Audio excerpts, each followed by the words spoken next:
Alright. Alright. So now we are at Solace, where perhaps I'd say Gratz really started to take off, but come into its own, or make some significant development in that. So here we have a illustration of the beginning of kind of referencing, at the time this was still loosely tied into Warcraft's actual lore. So this would be the Sundering, when the Well of Eternity was destroyed. And this would have been a human, well, say a human kingdom, but a kingdom that was looking for a way to avoid it. So there's a prayer, and the kingdom is taken into the sky. So here we have our first look at Aurora, or yet to be Aurora. We got this angry little goblin guy yelling at her for daydreaming or not paying attention. You know, doing you watch the birds, these these wonderful little lines called birds. And daydream about that. But yeah, I mean, not a whole lot to say, other than at the time, Aurora, when I did the concept work for her, she's actually based off of a drawing I did that's up in the extra gallery. Just before I came up with the Solace story, that I was having an idea of this character and stuff, and I did that drawing and put it up there. And surprised, I actually get to tell that story, or got to. But so basically, kind of my whole reasoning with that is she did not start off with the brown hair and eyes. It was always golden from the concept art, and so this is actually the backwards rework of going from gold to brown, so I can then, with the narrative, go from brown to gold. So then here we have close-ups of Cer'veja making his getaway from something or other. I would say close-ups. We haven't quite seen him yet. Some vector stuff I did with an arrow there. But anyhow, little umbrella on the roof there in the distance, just madly trying to fill in the background and stuff. So I suppose a note here is that originally Cer'veja was going to be part of the villain group. But I kind of messed up the narrative, so that kind of got dropped, and he just turned into this off-mentioned hired hand. So here we actually see Cer'veja, and he's looking for ways to get in, thus clipping through his lip there. And here we have the bush with the duplicate. The leaves just being duplicated and used to make that. So we have that, and Cer'veja had left his bag behind and seems to be reacting. So here we have, just as a side note, I'm thinking about this, I used to do night skies in black because, you look up and it's dark. I actually eventually I learned that the better way to do night skies is with a dark blue, but as you can see here, I still haven't learned that lesson yet. So yeah, that's just a little interesting, I guess, random piece of knowledge that I haven't acquired yet.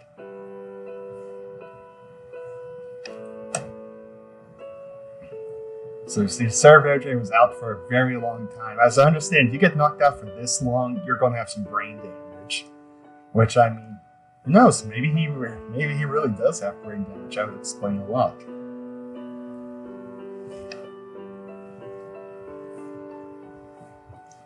And so we get this. Aurora finds a little ball thing, and a big flash of light that again further lead to Cer'veja brain damage. So here we have a cutaway. I think this is the first story I really did to do cutaways to people that weren't the characters, or I guess you could say the heroes of the story. And so we have a loose interpretation of a Death Knight-like character, obviously with the blue eyes. I said the blue eyes, the glowing blue eyes, and then we have the symbol or the seal, as we saw in the Solace intro or title page. So we have Arua getting up and looks in the mirror and sees that, her hair changed color, but you know what's worse than that? When your eyes change colors. When your eyes are changing colors, that's not really good, or the tips of your tail. This was just kind of a fun page, just increasingly moving to the reactions, with the highest one being on perhaps the least meaningful part, to tell tough, which we don't see a whole lot of in the drawings and such, just by the way how people stand. This is kind of a fun note here. It looks like this is the third finger. That's actually just her ear coming through here. So I have not yet started doing the three-fingered Tarns at this point, obviously. And we still see that I have started doing the... It's almost kind of like a side mouth, where the mouth is on the side of the head, but it's on the muzzle. And so I haven't quite figured out muzzle snouts. Is that it? I don't know what that's called on the cow. But I haven't quite... I've actually seen some steps went backwards with how I drew mouths at this time. And I think it went like this throughout the whole trilogy. Arua just gotta get out there and get to her job. Cer'veja just waking up now from the brain damage, going through her stuff before hiding. Some upset about Arua's work with some kind of scripture thing. I never really bothered to define it, but we have some flags in the background, just trying to fill in the environment. Sad Arua goes home and cries and wakes up a sleeping monster under the bed.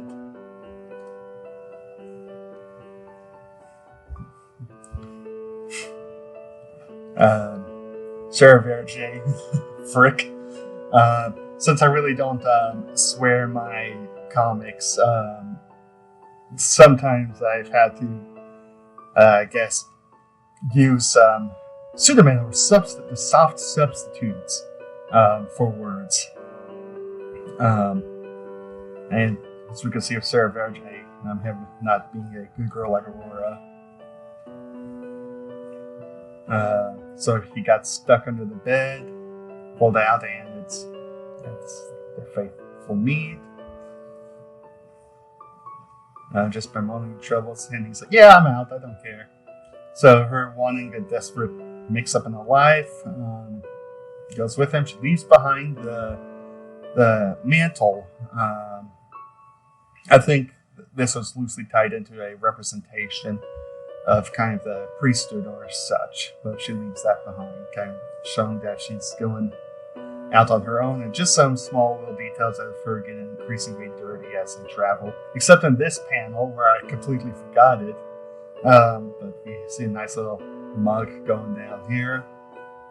And old Cer'veja home. Now this I think I actually still have to file for it, or at least part of it. I have to take a look and see which one it is, but this is just kind of a little... That's just a little interesting detail. I mean, he's got waterfront property. And here we have another cutaway to the villains with these golem things. I still kind of like this idea that when they die, the stone part fades away, but the kind of this, not really a rustling gold. I think it's supposed to be an oxidizing bronze look remains. And we got the sparks from these guys being the only thing to light up in this panel, representing the sparks of light from in the kingdom. But it almost looks like the planets aligning. No, so that's just a mistake on my part.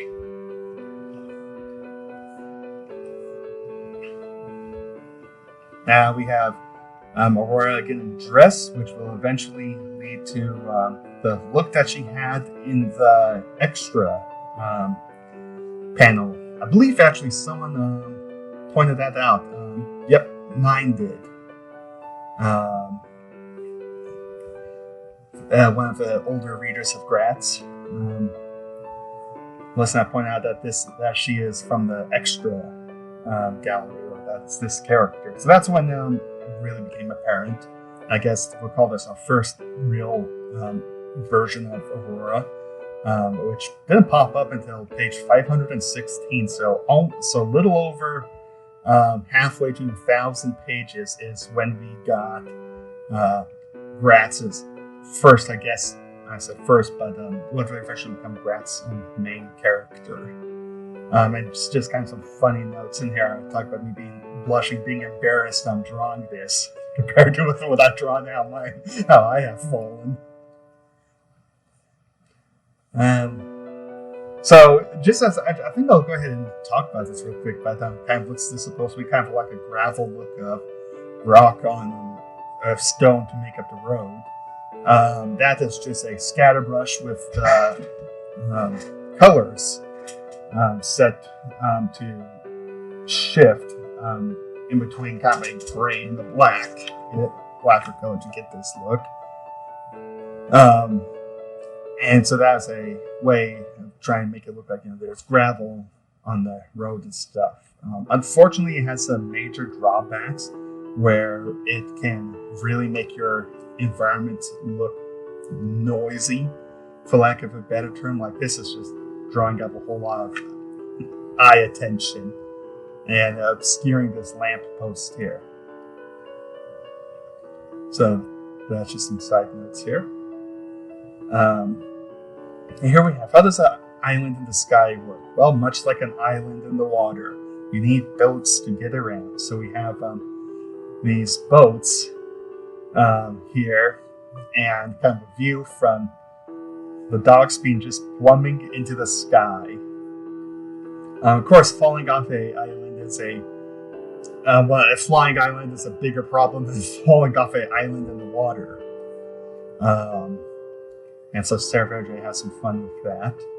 But some stuff kind of to point out here, I guess, with the boat, is I had a problem with the Solace Trilogy of, you got these flying boats, alright? Why can't they just fly over the mainland or over the land and stuff like that? Well, it's because they ride some kind of air or solar current thingies or whatnot that keeps them from being able to go over the land. And so, well, I think that was one solution to prevent why don't you have the boats just go over the land. I do think that it ended up damaging kind of the fantasy of this setting, because it may as well have just been set in the water. So that's, I guess, just something I learned from is, if you're going to have a fun idea of islands in the sky, lean more into kind of what that would mean with stuff. It means that to travel in between stuff, you need to have rope lines or to fly, or the means of flying. And if you have the means of flying, you should use that so people can go over those islands and lean into kind of that setting. Kind of much like with Skyward, a bit like with Skyward Sword, but on a grander scale. But that's just a fun little, I guess, tangent from something that I learned after doing this story. Or figured. So here we have nighttime. Got some guy with a peg leg. He just has a peg leg. And we have, of course, Barkeep. Now, story of Barkeep. So back gosh, this was probably 2007 or so when Halo 3 was out. Me and some friends were playing it, and we were just doing the multiplayer, and one of them wanted to try the machinima stuff. So we came up with like a little Western story or whatnot, and I played a character in it called Barkeep, and he was a barkeeper. We're real original. The poor guy who wanted to do this had to come up with a cowboy name on the spot, so he called himself Marehole Slasher.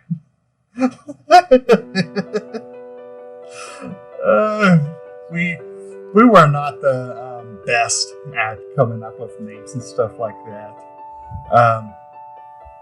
We had a great little segment in there where, when doing the kind of our attempted filming of it, I accidentally cut the camera away from the action that was going on to my barkeep guy just melee punching a chair. Need customers. There's only 4 people in the whole town. And one of them's a barkeep, one of them's a hero, which leads 2 outlaws, and they don't pay for much.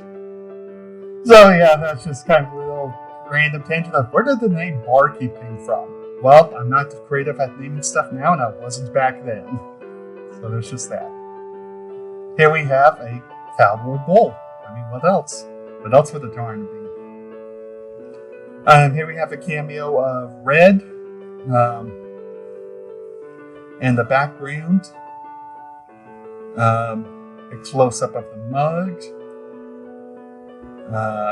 Aurora, trying to fit in and chug it, and that's just that massive tongue there. So we have that whole thing, this whole setting going on.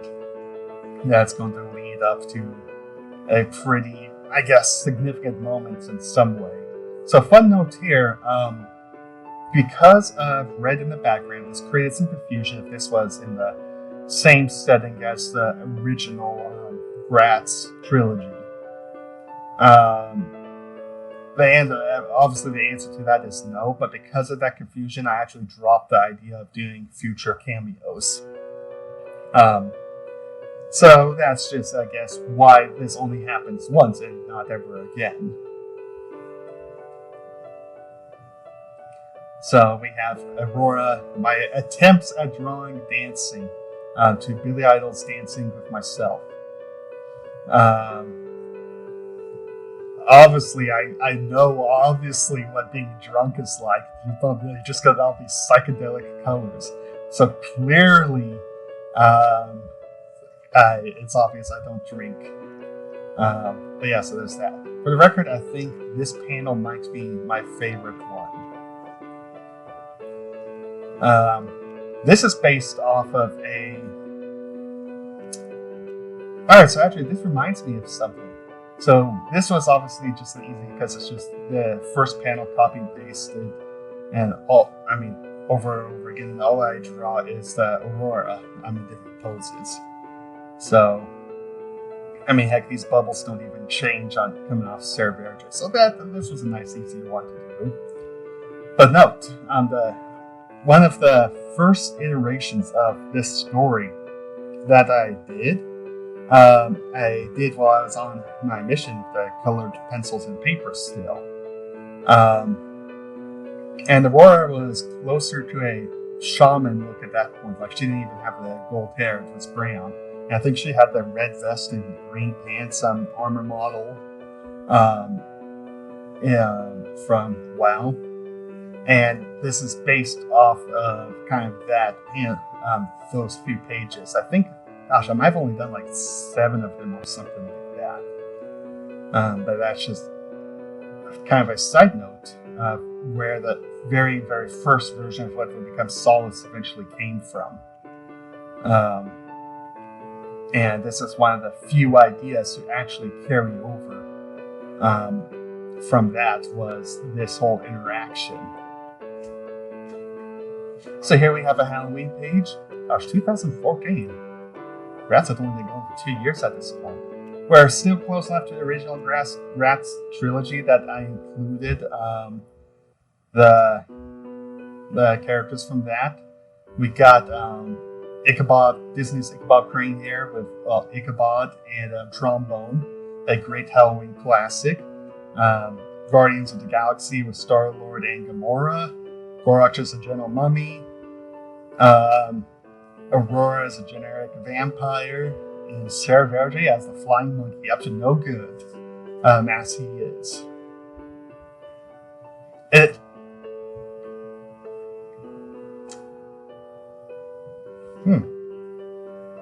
wondered if I ended up doing I must have ended up doing 2 Halloween pages then.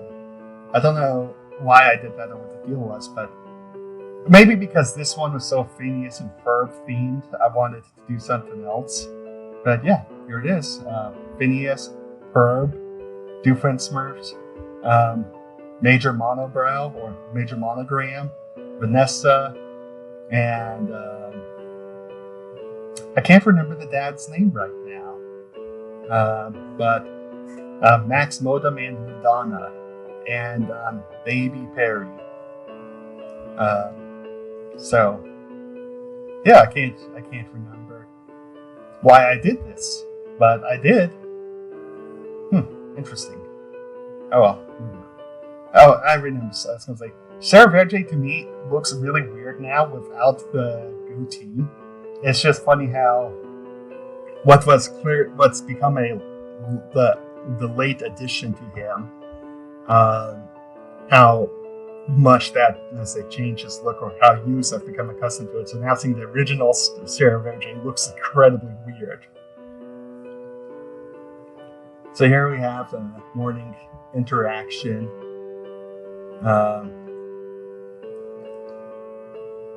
Sojo Miu. I can't remember how to say that, but I had a companion. There was another missionary in my mission that was originally in Brazil, but needed to come back to the States for medical stuff. And something that he said once was basically Portuguese or Brazilian Portuguese, dirty girl, is kind of more or less what it translated into. And so there's a very early iterations of Cer'veja where he would actually speak Brazilian Portuguese with stuff. This kind of tying into a bit that the troll dance in WoW is a Brazilian jiu-jitsu rope dance tech thing based off of that. So that's just kind of furthering those connections. So it was just, like I said, a loose thing that he spoke, would speak Portuguese sometimes, or Brazilian Portuguese, which, as I understand, as he described it, it's like Spanish with rocks in your mouth. But yeah, so that's just a side note. This is where Aurora gets her famous tattoo, was from One Drunk Night. Now, I also designed this symbol when I was out on my mission, and the mission companion at the time I had he had some tattoos from his wild youth days, and so I did several different iterations of this design to show him when he talked back and forth about it. And well, he picked a different one for this one. I ended up liking this one still, so I still went with it. But yeah, so that's kind of where this came from, or some history behind the symbol. I forgot. I don't remember what I called this one. I can't remember if I called it the falling star or the kind of a rising sun look. I can't remember what I called it because I have some rough names for the different tattoos that all the characters have. Like Cer'veja's here, his would be the twin moons, is what I call them. Even though he has 3 lines, well, 2 lines and a half, a quarter, one, whatever it is. But yeah, so that's just some history of where this came from.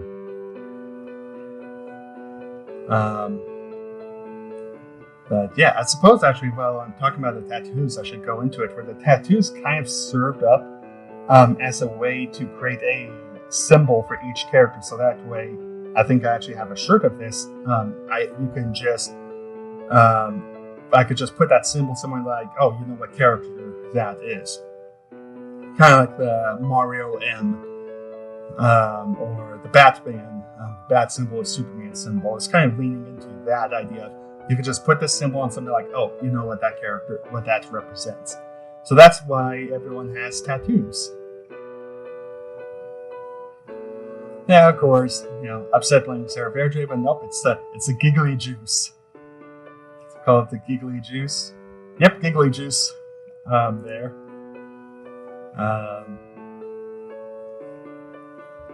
So here we have Brewer. I suppose I never talked much about Brewer. Brewer was the idea of this that he's going to be like a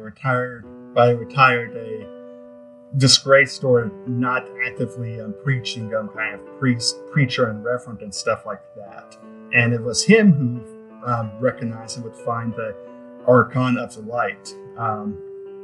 Despite him being on the outside, I guess you could say, of the church establishment, he recognized it when he saw it. Archon, not acorn. Just a lame little joke there. And of course, the refusing the hero's call, as they say, you got to do that step of the hero's journey. See a refusal of that, and her just kind of, feeling bad about her life. And we have this picture here, which is just the Main Street album from Van Halen's Main Street album. Or at least one of the, I can't remember if it's the main picture or one of the little side ones on it.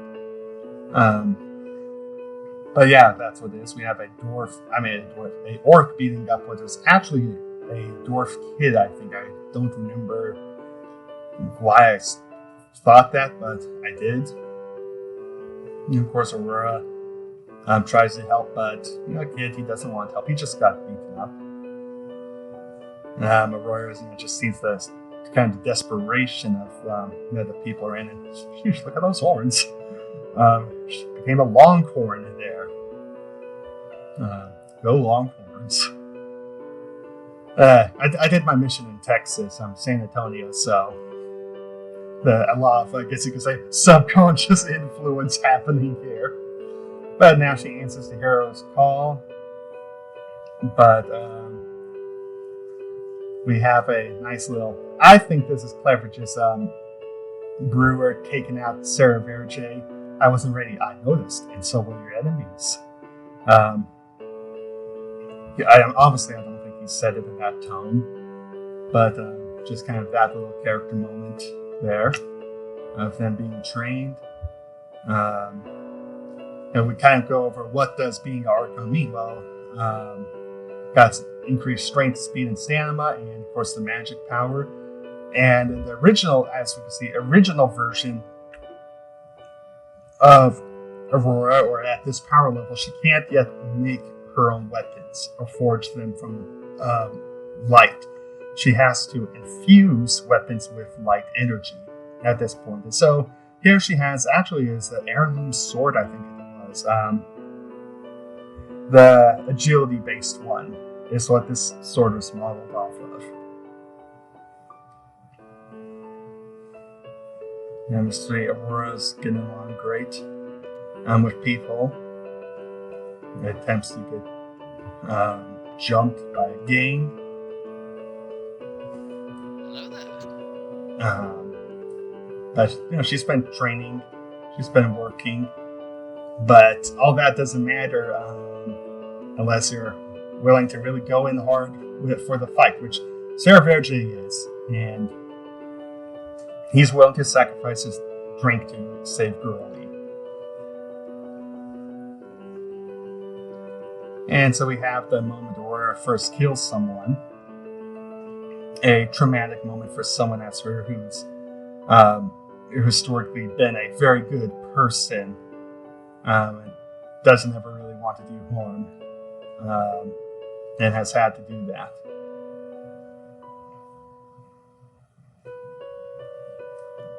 So here we have, I can't remember now why I had the seal reflected in the blood drop. But just some creepy nightmare stuff.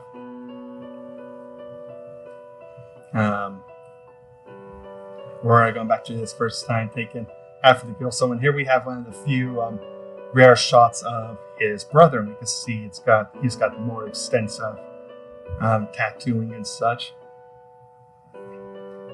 I think we'll visit that later on in the story. Kind of Cer'veja's past, which there has been some ideas about going and exploring his history and more, but I ended up kind of dropping it because I wasn't that interested in his history. I was more interested in kind of what he's going to do in the future. So, there's some benefit to going back and exploring a character's past, but at the cost of progressing the story forward, continue, I decided I'd rather just do that. So, this must be from this is year 2 of Gratz. So, gosh, I did all that stuff in a year. My how time flies. No wonder I'm tired. So, side note again, this is actually the digital pen. It's even the one I'm still using right now. This was a $200 tablet, Bamboo Crate from 2012. It's a model you can no longer buy. It's discontinued. And still using it. So, seeing as how I've used it for 10 years, I think it's safe to say I got my money's worth out of it. And I'm still getting it. But yeah, so that's just a side note. That's my actual digital pen that I use. This is what it looks like. So just a little fun detail there. Morning, Brewer wondering if he's wandered the wrong place again. Here we have me desperately trying to make a ship look interesting. Sailing through the clouds. Cer'veja, I'm saying, Aurora doing a reference here, praising the sun. So for all the Dark Souls players out there, praise the sun, bro. Here we have them just chilling and relaxing out by the water. Here we have a nice, very drawn leaf. And kind of this island place. I can't remember what Kale'epeia means. It's Hawaiian. So I'm pretty sure I'm saying it wrong, because I understand the best way to think of how to say Hawaiian words is you break it up into like 2s and 3s. So I think that would be like Kale'epeia or something like that. That's how maybe you say by breaking it up into the 2s, a 3 there and a 2 there. But that's just, I'm likely wrong on that. That's just kind of a rule of thumb I was given for it.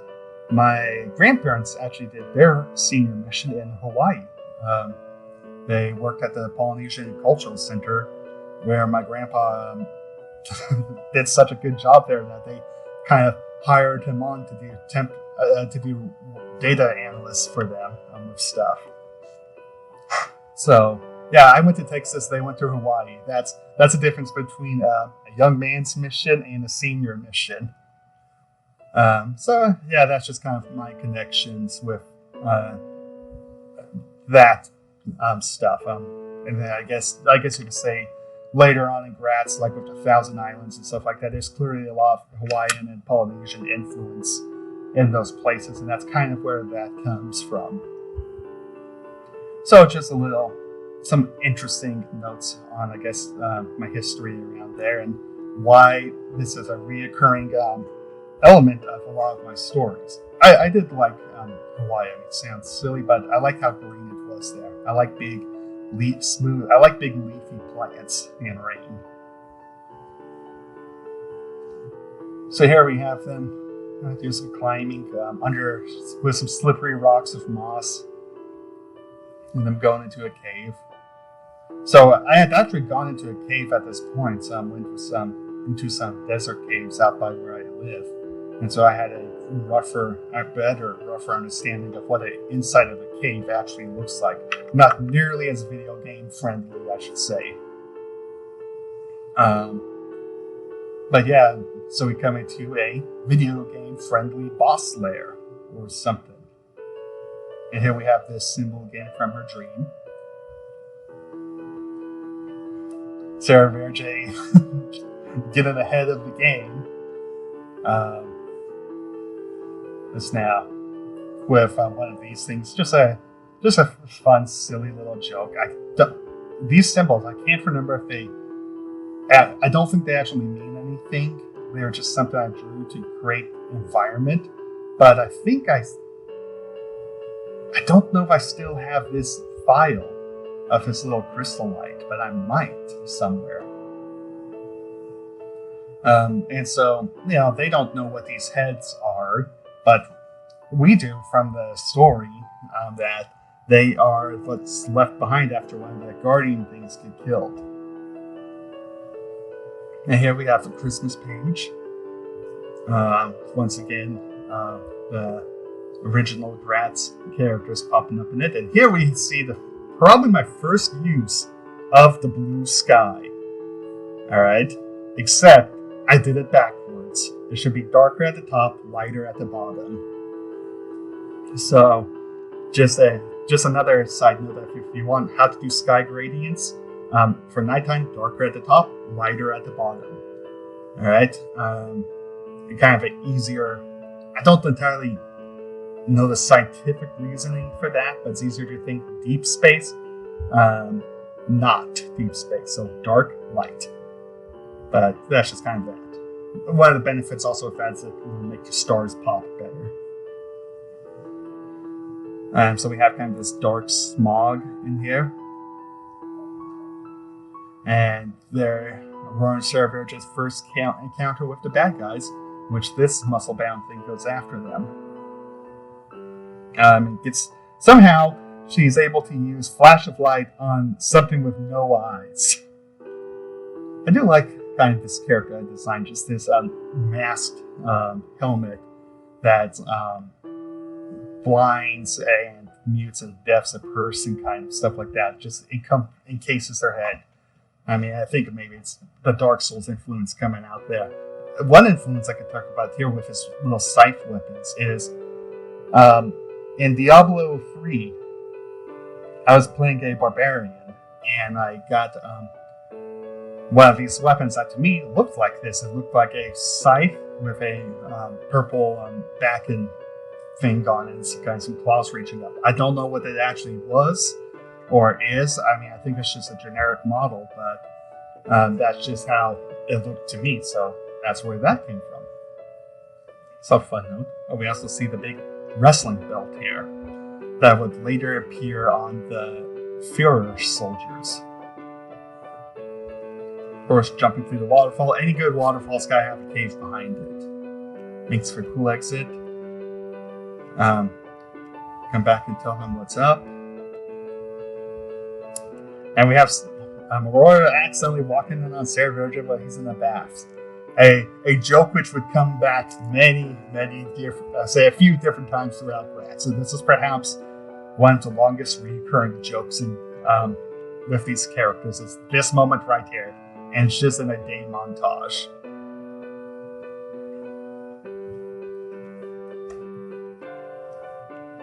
So we have, just evil shadow stuff being mysterious. Evil shadow stuff is mysterious.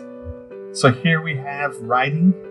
This is in Korean, which my dad can read and speak. He did his mission in Korea, so that's where that comes from. I think,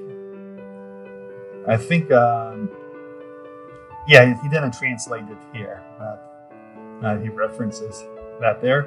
And here we have, again, the blue night sky, except I made it black here.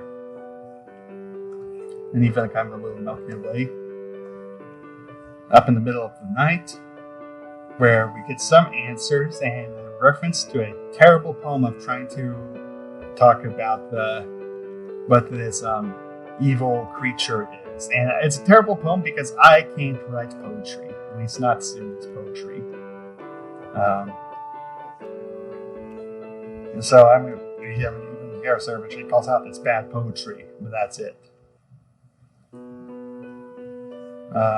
We're ready for action. You can see, I guess I've neglected to point this out, but even early on, she had pink pajamas. Pink pajamas were going to be kind of one of her color motifs, but very different from the sleepers she wears now.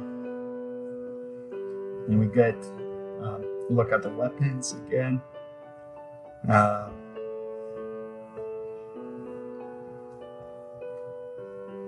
Some flying advertisement. And here we have one of the few shots of a ring from the inside, but the edges of the ring. A lot of Halo influence of kind of just the visual look of this thing as it stretches out into the distance. And of course, gotta get out the weapons. Moving on. Just as they travel, him taking a really big up step with that foot there. A wide canyon, a hidden passage. And the idea of both the passage is open and the bad guy's already there. Here, try to do some shadowing for the shirt folds. I mean, at this point, I am not doing any, folds or creases in clothing with lines yet, so I'm trying to indicate those things with shadows. Attack by the bad guy. Here we can see that scythe weapon I talked about. The fighter wakes up the giant. Or the guardian thing, which comes rumbling at them. And it's gonna fight to do its job.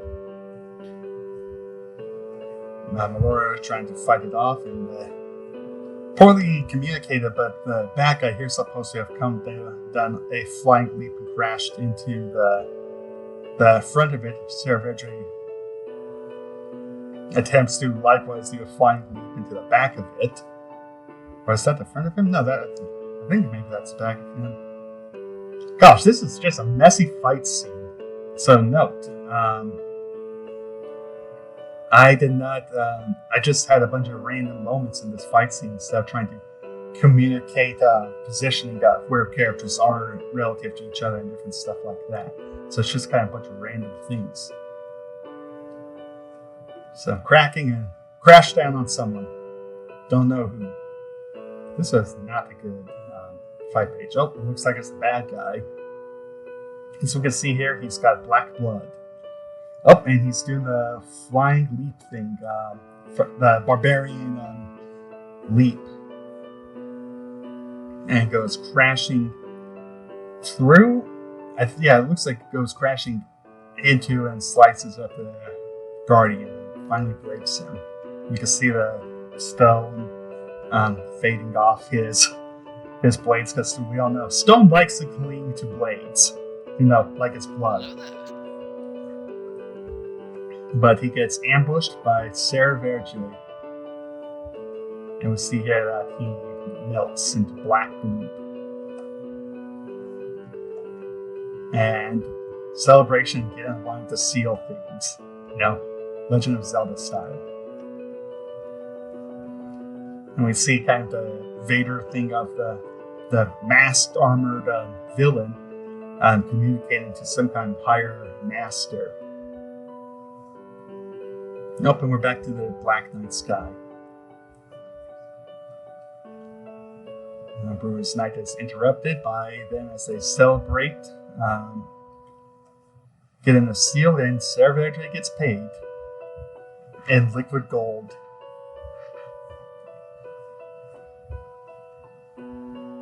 We're struggling to sleep. The bad guy uses what's supposed to be like a death gate idea. Once again, and now we see I'm still using the thing of all magic users have a form of teleportation. Which I suppose Death Knights do have Death Gate. But it only goes to the Ebony Vault, not out to different places. We see Death Grip being used here to steal the goodie.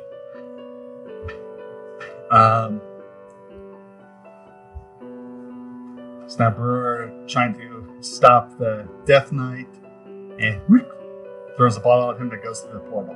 Brewer's upset. So I suppose actually maybe this is an interesting point to talk about the Death Knight, where this is one of those things in WoW that lore-wise wouldn't add up, because Death Knights were created by the Lich King. And this island nation, this kingdom in the sky would have broken away from the earth long before then. And that was at the Well of Eternity sundering and stuff like that. I mean, heck, I don't even think humans were actually around at that time. But, yeah, just some lore stuff.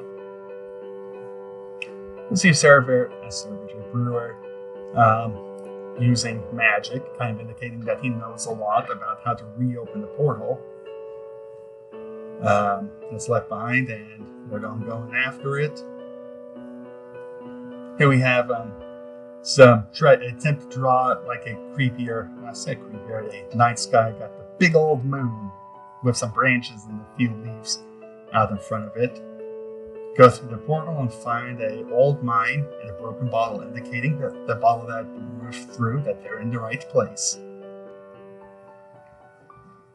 So as we travel down, we get Cer'veja talking a little bit about kind of what happened with his brother and how he's really been alone and angry at the world since his brother was killed and left him behind. And now, because of Aurora, he's able to feel like he has family again. And, things aren't quite as bad. So we're seeing she's starting to kind of get through him, but soften him up a bit. Right before he dies, saving your life. Gotta create those emotional moments to guilt people with. But Aurora now has to go and honor Cer'veja's sacrifice, going after the bad guy and finish him off. So she squares up for a showdown. We see the seals at work. Slowly, the seal being opened. Bad guy taunts her. She does Avenger's Shield with the protection paladin ability, which throws who that is, and he just cuts the shield in half. This ended up being a nice Captain America reference. So that kind of is that wasn't based off any particular panel, but that ended up just being that way.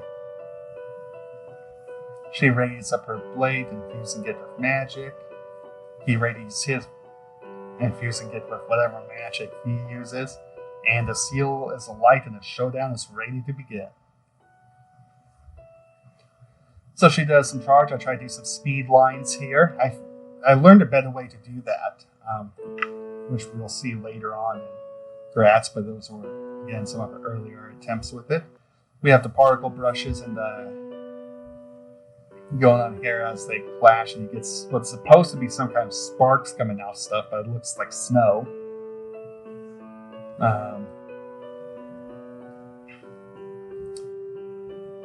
As now Aurora gets hurt, she's not quite as good at sword fighting, but she's able to heal.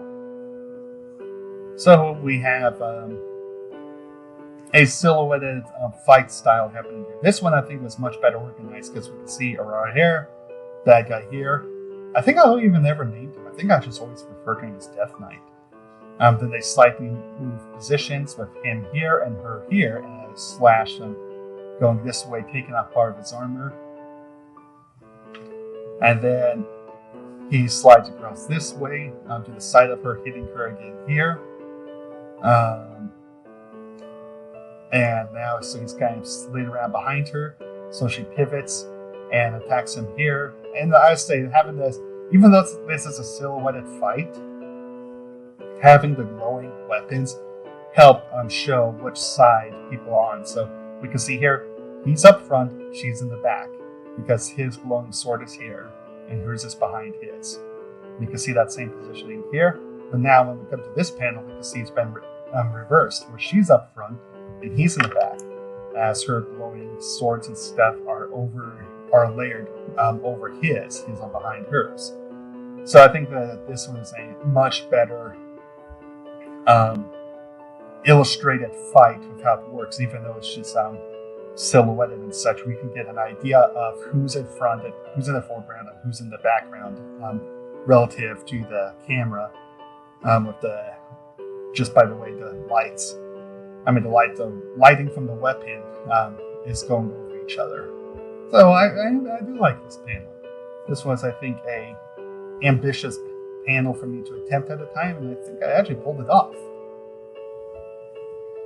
So here we see he suffered some damage from the fighting, breaks her sword, uses howling blast or whatever it is, some generic magic thing to throw her away, gets her with the strangulate, I think is what the Death Knight ability is called, the totally not forced choke ability. But she's not having that. She's Archon of the Light, so she's able to break it and form the hammer. The first time she uses the light hammer, which is of course based off the Hammer of Wrath. That was I don't know when Hammer of Wrath was introduced in WoW. It seems like it's been in the game for a long time. It was an old paladin ability. But here we see her actually using it. But instead of it being blue, it's gold because she's the Archon of the Light, so tying more into kind of her aesthetic. Yeah, that's once again another side note that back at this time in WoW, Hammer of Wrath was the only ability where you throw a hammer at a target, and it was really cool, but it was a glowing blue. As opposed to gold. So this is not a judgment she's throwing. It's Hammer of Wrath. Yep, Hammer of Wrath. You can call it that. So that's just an interesting side note on the art style of Gratz and how it pertains to actual WoW. And here we can see that I learned how to do speed lines. Here. Which this is just a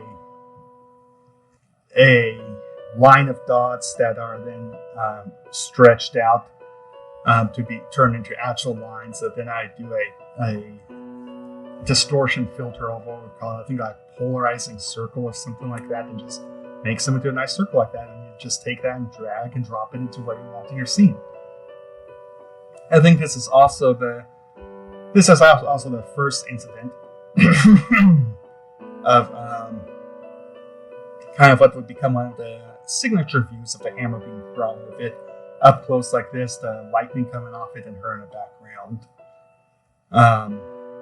I can't remember if Thor comics have done this image a lot, because I haven't actually ever read the Thor Immortal comics. But yeah, so I can't remember if this came off of that or if this is actually legitimately an idea that I had. So I don't know. Maybe someone who actually reads those things would know better. I guess as a little side note here, the hammer's missing a little pommel at the end here. That would later become placed on it. We see he gets just absolutely hammered by this hammer, and that hit the nail on the head, and he realized that that he was lied to, that it wasn't going to be an easy victory. But we see it's too late. The seal breaks anyways, and out comes our six-fingered monster. Because don't you know, anything with 6 fingers is evil. And it seemingly gets her, but we find, oh, what's this? Cer'veja is still alive. Messi is suffering yet another head injury, but still alive. And we see the monster start to form up from the ground, and it's absolutely massive. So, funny note here. The Scooby-Doo episode, The Tor Monster, scared me a lot as a kid. Just the sound that it would make, and it just they had a few shots of it like just wandering around doing its own thing. And for some reason as a kid that terrified me. The idea that this monster's just out there doing its thing. That it just wasn't like, in a scene or whatever. But no, it had its own objectives it's trying to accomplish. It could be anywhere. Space Spook scared me for much of the same reason. Same with the Carnival Fright, the robot one. So it's just an interesting note of some stuff that scared me as a kid. So we see the monster moving towards the kingdom, and out here in the distance we see I think this might be the first idea of what the main temple looks like, from a distance. Cer'veja doesn't know what he's going to do, but he knows that Arua will try and stop it, and so he's going to do that anyways. And here we see Arua sinking in the dark, and then a kind of very Kingdom Hearts-esque look, and then a big flash of light. Monster comes just stepping on the wall, not so much crashing through, no, he just steps on it. This ain't no Attack on Titan Colossus incident. Nope, way, way smaller wall, way bigger monster than wall proportionally. I don't know. Colossal Titan might be taller than this. Attack on Titan, I don't think had come out yet at this time. 2015, maybe it had. But yeah, so see Cer'veja trying to stop it, but then there's a light stopping it, and we get Naked Arua, or Archon of the Light. So, some explanation or history of why she like this. It ties into kind of a lot of the Renaissance older art of depictions of angels and man and different stuff like that. So due to my dyslexia, I actually ended up inverting it. But man is often depicted, I guess, as... Well, no, I'm not entirely sure now. I think man is depicted as naked where angels are clothed. That's kind of symbolizing their betterment than man or their higher status. I'm not entirely sure. I'm not a Renaissance art scholar, but that's kind of where this came from, was this idea of angels being kind of wrapped in a flowing cloth or whatnot to conceal the naughty bits, so that way the art can still be up in church. But we also see that she has the light sword, a much thinner blade, that I think still continues doing this nice little halo light effect. And we also see that her wings are feathered. At this point, I haven't. I'm still drawing the feathered wings for her instead of just the raw white wings that I would do later. She's only done this twice so far at this point in the story.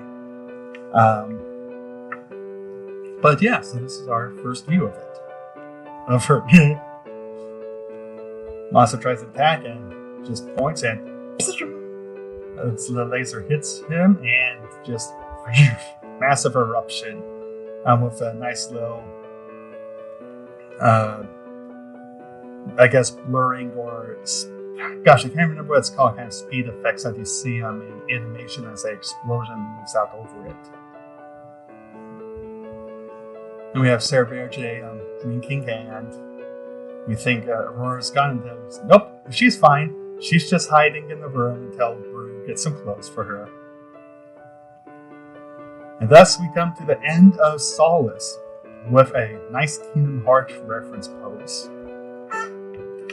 So yeah, so this was a big story, and really the first kickoff to what would become the Solace Trilogy, which is where I really leaned in more to trying to create kind of my own world and tell a narrative over the course of a story, as opposed to I guess moving from one objective to the other. Kind of, it's just based around this overarching I guess experience. And I guess one can even say that in many regards the Solace Trilogy is the only of the three story groups, the original Gratz Trilogy and the Spirit of Adventure. So the Solace Trilogy was the only one where I really attempted to do something like this. And so this was my first attempt at it. We've seen me a lot of improvements made just over the course of the story, where I'm doing blue night skies now more.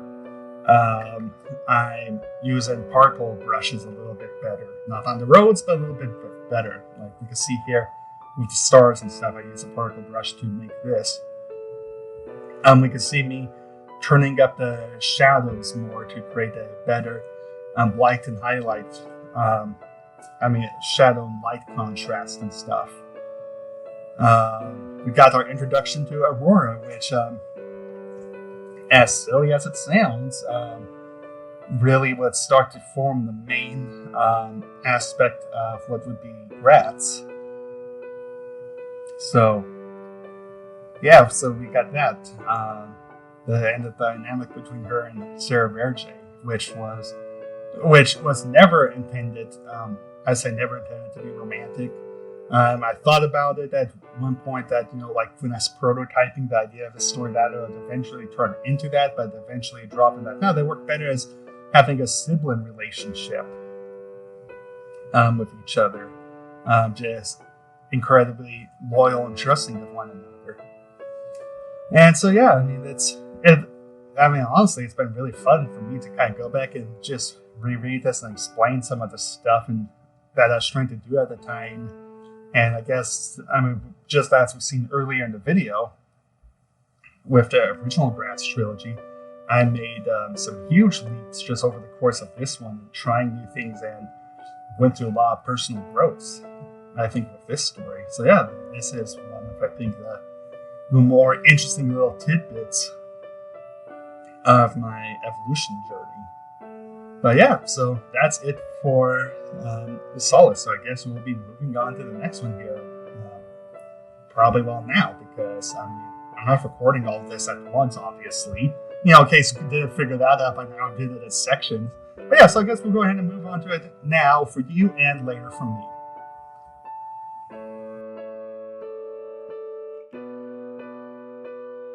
Alright. Okay. So now, on to Absolution.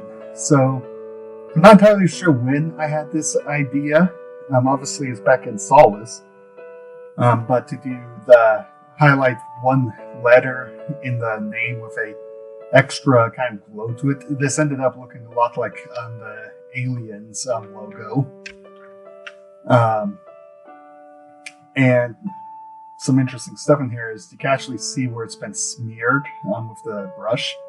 How it's rounded at the top and pointed at the bottom. That's actually just the smear being done on it. Some other interesting stuff that, I'll explain that later on in the story, but there's a reason why this is green. Alright, so move on, and we get another kind of little picture story about the king that put the kingdom in the sky, and kind of an inheritance and what's going on with that. And we did a cold cut to a opening of someone running and something very bad happening. And I have to check this, but usually, I know I don't do this now. I'm currently withdrawing the actual line for the iris. But I guess that's just something interesting there. A little something I don't normally do. But So here we have Aurora coming down, singing some Phil Collins, getting ready for the day. She's fulfilling her end, making food for a troll that's not there. So we have the Yoko Gel. This was a term I heard from Top Gear. That's now for basically just like crazy or rowdy people that Cer'veja had been picked up from some at the night and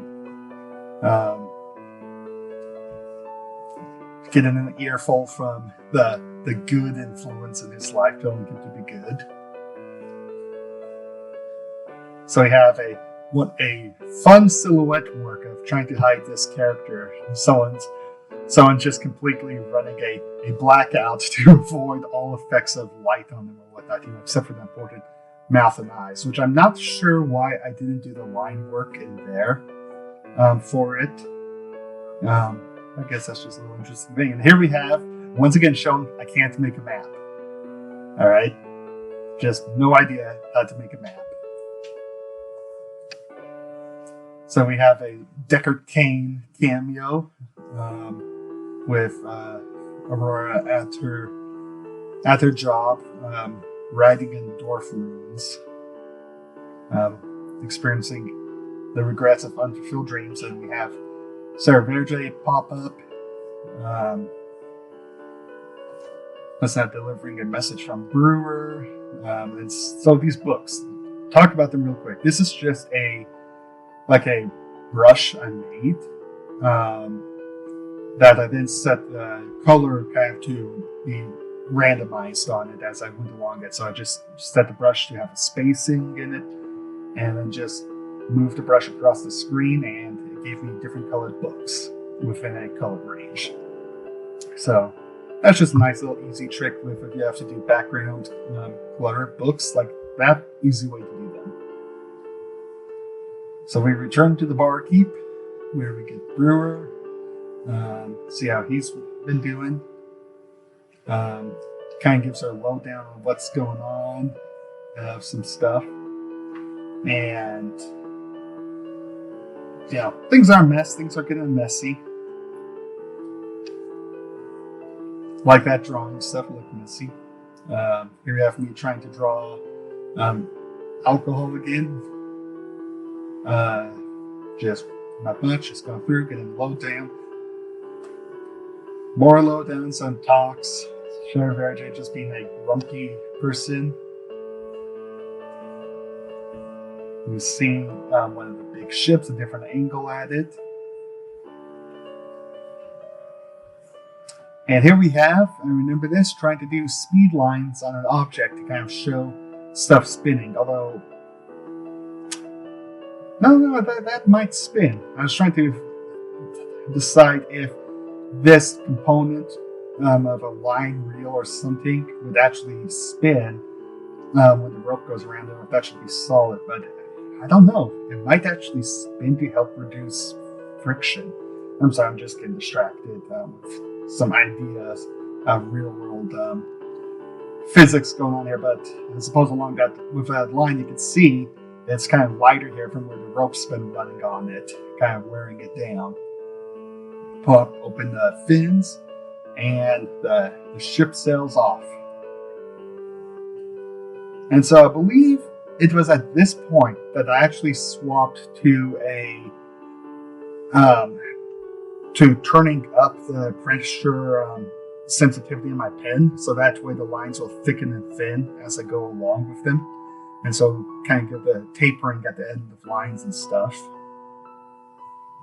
And when you see that they have immediately been captured on the ship and are placed into the holding,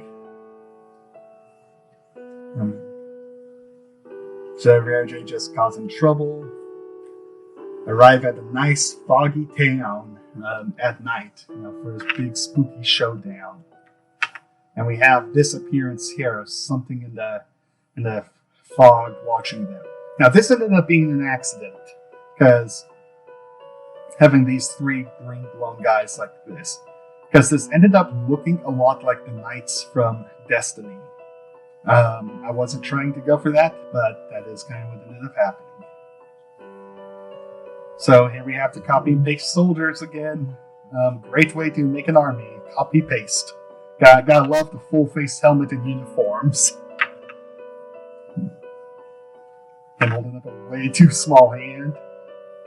And something crying out in the fog, and the whole town gets heard. The whole box town starts making noise and everything going off. And they can hear that inside. Aurora she can break out anytime she wants. But she's good. She doesn't believe in illegally breaking out. So Cer'veja, he knows that once you get out, you hide. You see a fog coming through the door. with a nice creepy fingered hand. I do like kind of this idea of the fingers kind of curling upwards as they're put on the ground as opposed to pressing flat. We have then kind of reveal of our little drooling monster. And I guess one could say it has ended up looking a lot like a xenomorph in retrospect, minus the talkie tongue. But you got some stuff like you got the shell on it here with the skin seeming to be stuffed up inside it. Nice, creepy fun. So I guess this is where I could explain the green stuff from the title screen. And that is, I originally did not intend to create my own unique monsters for this story. The villain who we meet later was actually intended to be a warlock, and so we're going to have a bunch of demons and stuff from WoW. So like this may have been a fellhound or something like that originally. At some point, I can't remember why, but I changed my mind on that and decided to make my own unique creatures perhaps a better tie into the first story with the own unique kind of giant monster thing. I have been watching it. It's blind, kind of feeling around, tasting stuff. If you've seen Tremors, this was an influence of that, of kind of the worm tongues. Going out and checking stuff. And it's got good hearing. It's found them. So we skip the fight. We just skip it and come to the aftermath of the guy looking here and seeing that something got their monster. It's got this black oozing blood pooling out from it. And there's some details I kind of like in here, like the shell is cracked as opposed to, I guess you could say, like bruising or tears in it. It's got crackles, it's harder.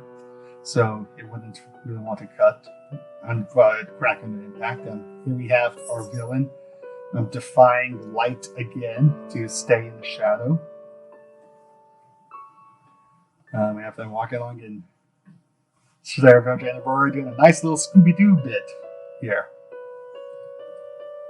With a full-on, not thing, Scooby-Doo thing. Kind of a severed arm here, gross. You got some of the muscle tendons coming out there. It's hard to draw, I guess you could say. Gore is surprisingly hard to draw, I've decided. Just because you need a combination of detail, like just a lot of the different messes that are inside living stuff. So you need a lot of it to get that idea across, but also a kind of like a squishy mess to it. So it's not very well defined in its shape always and such. So like here we have, like I said, these would be like, looks like muscle strains of an arm, but I don't think that that's a proper tear for it. Oh, and a bit of bone poking out there. But yeah. And so here we see more gore struggles, stuff of kind of a rib cage and just a generic red blob and things. And so they're kind of deciding that they're going to stick with this and see it through. Got kind of a little armor up montage of them getting ready. And they posed Aurora, ready for action. Rocking kind of one-sided armor with the butt flap on it. Now, this is ripped off, I guess you could say, from Destiny of the Titan class. So they got the Titan mark, which is like like a flag or something hanging off the back of their belt.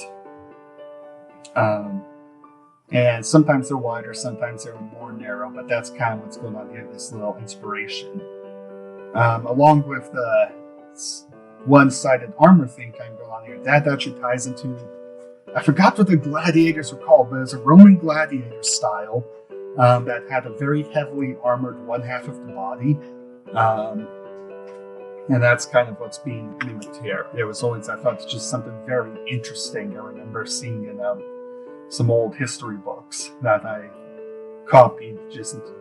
I've just been inspired by a lot of my artwork and such over the years. But you have that Cer'veja being critical of the butt flap with that's just for style points when he's got his bandana that's for tactical things. So that's just kind of a fun idea. Here we have the night sky. Once again, I've gone back to black skies.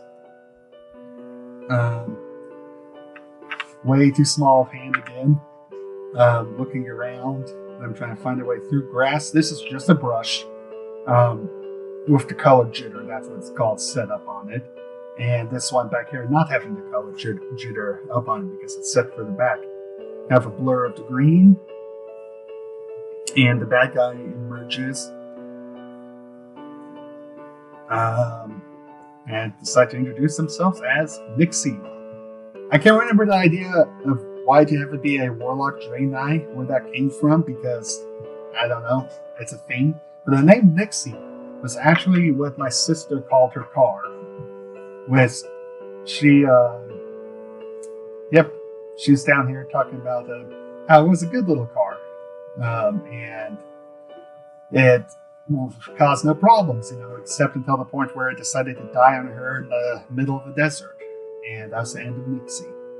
The next car she got was a lot better, and it survived until it got totaled in a side swipe. But that was just kind of bad. But now, so, no real... So then it just slowly dawns as it slowly comes together for Aurora that Nixie is the person responsible for destroying the town. Or, as she says, the island. Let's not forget about that. And I suppose I neglected to point this out, but at some point around here, I swapped to actually, instead of drawing the chat bubbles, to just using the circle tool and the point tool to make a little stretched out triangle thing to make my chat bubbles. And still do that today. Also put the stroke on them to give them that black barrier. And it's easy thing to do. So now I started doing that at some point in 2005. It's been 2015. It's been 7 years. Still doing it. Good trick. Highly recommended.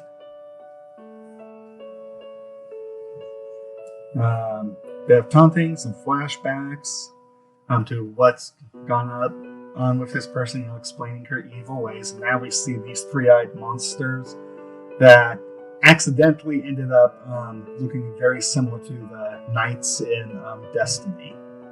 But copy and paste here with some different shading on them to make them look more unique. All three of these guys had to be drawn differently, so we got them coming, and just gotta get out the number bad guy. So we have them running with a nice little motion blur being applied to the trees and the bushes and stuff to make them running through them.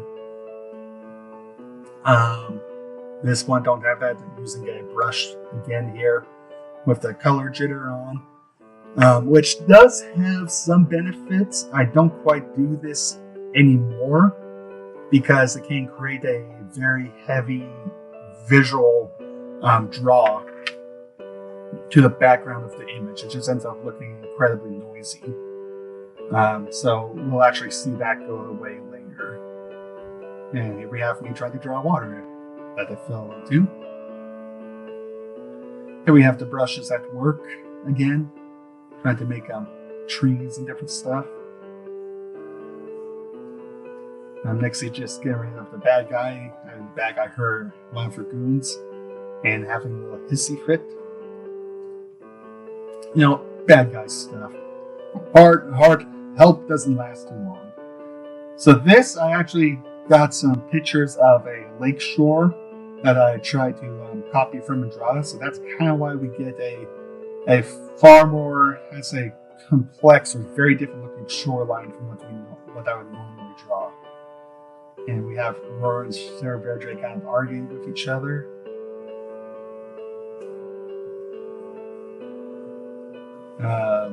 Cer'veja has been grumpy this whole story. What's going on with that? And we get some hints that something's really bothering him.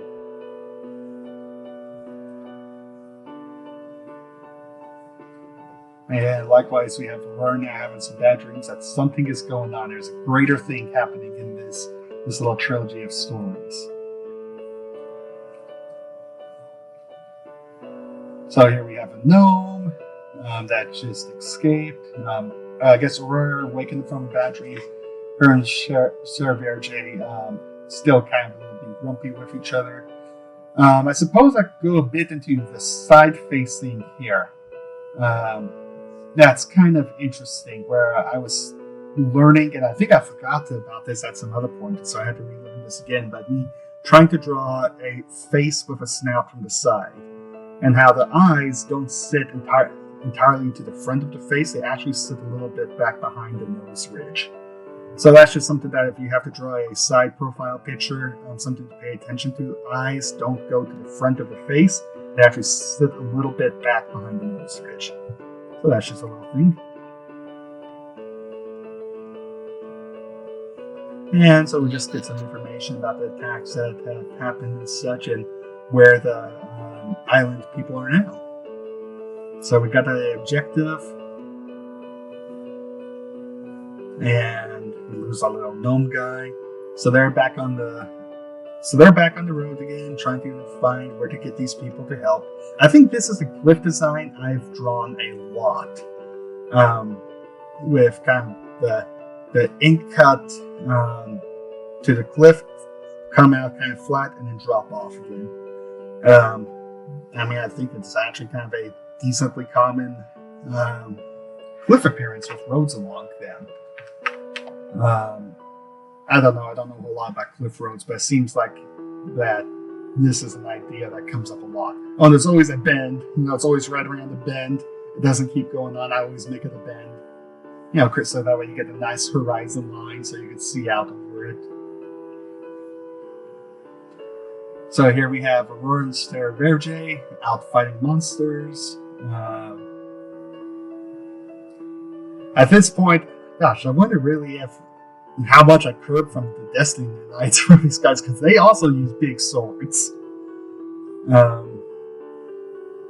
And some stuff here. I guess we see the lightning now being added into kind of Aurora's attacks and such, as opposed to just kind of a ray.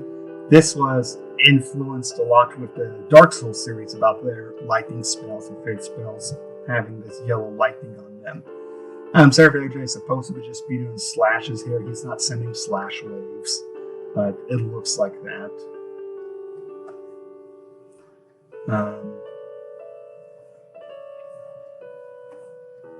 So here we have Aurora just do a sudden little ambush of just this lightning striking that just obliterates everything around her. Which I think is a cool image. However, I have no way to justify this power. I guess you could say increase on maneuverability, and I don't think it ever comes up again. So that's, I guess, call this one of my bad moments of sudden power set adjustments to make the story happen, get them out of a predicament or set a trap and whatnot. In which we have Cer'veja was the one to capture Nixie, as was the plan. He's the devious, sneaky one. And just kind of failed interrogations. It's sometimes hard to interrogate people when you're generally a good person and you have ethics. But Cer'veja, his ethics are rather loose. So, of course, we see that magic users can teleport from me again. Not a whole lot to say here other than just kind of a cool idea of being able to just teleport up somewhere and shoot a big fireball down. We see me doing the blurred brushes, the smear brushes again to kind of get this effect, and I think it looks pretty nice. Some stuff here with the fonts to kind of emphasize it. Some stuff is on fire and glowing green. Cer'veja there with the dagger throw. And yeah, if you ever get impaled in something, don't pull it out. That's because the object is trying to stabilize it. Because it's kind of helping to plug up the wound so you won't bleed out. Just you don't want it shifting around, because then it will cut more in and create more stuff to bleed from. So long range teleportation. Then talking some more. Cer'veja getting patched up. And he's finally going to let Aurora know what's happened and why he's so crabby, and just that that kind of backstory of him and his brother being betrayed, and Cer'veja losing his only family, and kind of how that has made him sad and crabby, and how he doesn't want to be alone. She's managed to wear down his walls and get him used to being around people and stuff again, kind of making him a happier, better person. So isn't that wonderful? And this, I think, is actually just about as much as we ever learn of Cer'veja's past. I mean, there's not a whole lot of stories really to tell with it. It's just him living a hard knock life. And so I was always more concerned with where he was going and less with where he's been. So this, I think, is the final flashback. We will in detailed flashback we'll get of Cer'veja for pretty much the whole comic run. I think there's some references later on, but yeah, this is about it. Nixie patching herself up, and we see someone who he's got the fancier hat and get up, so he's probably higher ranking and important. There, see that there, and then a monster comes up. We got the creepy fingers going on again, the creepy wavy fingers, and grabs Aurora, starts dragging her out to sea, and we get this Cyclops monster, which I kind of like this idea, this design of it. We can, I guess, see with Spirit of Adventure, where I later used this idea of having arms attached to the back of a torso and then kind of reaching up over to make a monster. But got these nice long creepy fingers on forearms, and yeah, forearms, 2 legs, kind of like this moss stuff hanging off of it, and this weird plated face. There's more of a story to that, and that is in Oblivion in the Mages Guild, there is a floor seal that looks something like an eye. And then in that game, if you when you saved the game, it basically took a screenshot of what your screen looked like when you saved. So one of the things I did was look down at that, save the game, and then tell my brothers, who we shared in the same profile, that I had found a Cyclops in the game. And that was its one eye. So that's kind of an old idea where that came from, way back in 2008 or whatever it was. Maybe 2007, actually. But yeah. So long time before anything came of that. But yeah, so that's kind of where it came from, this plate idea.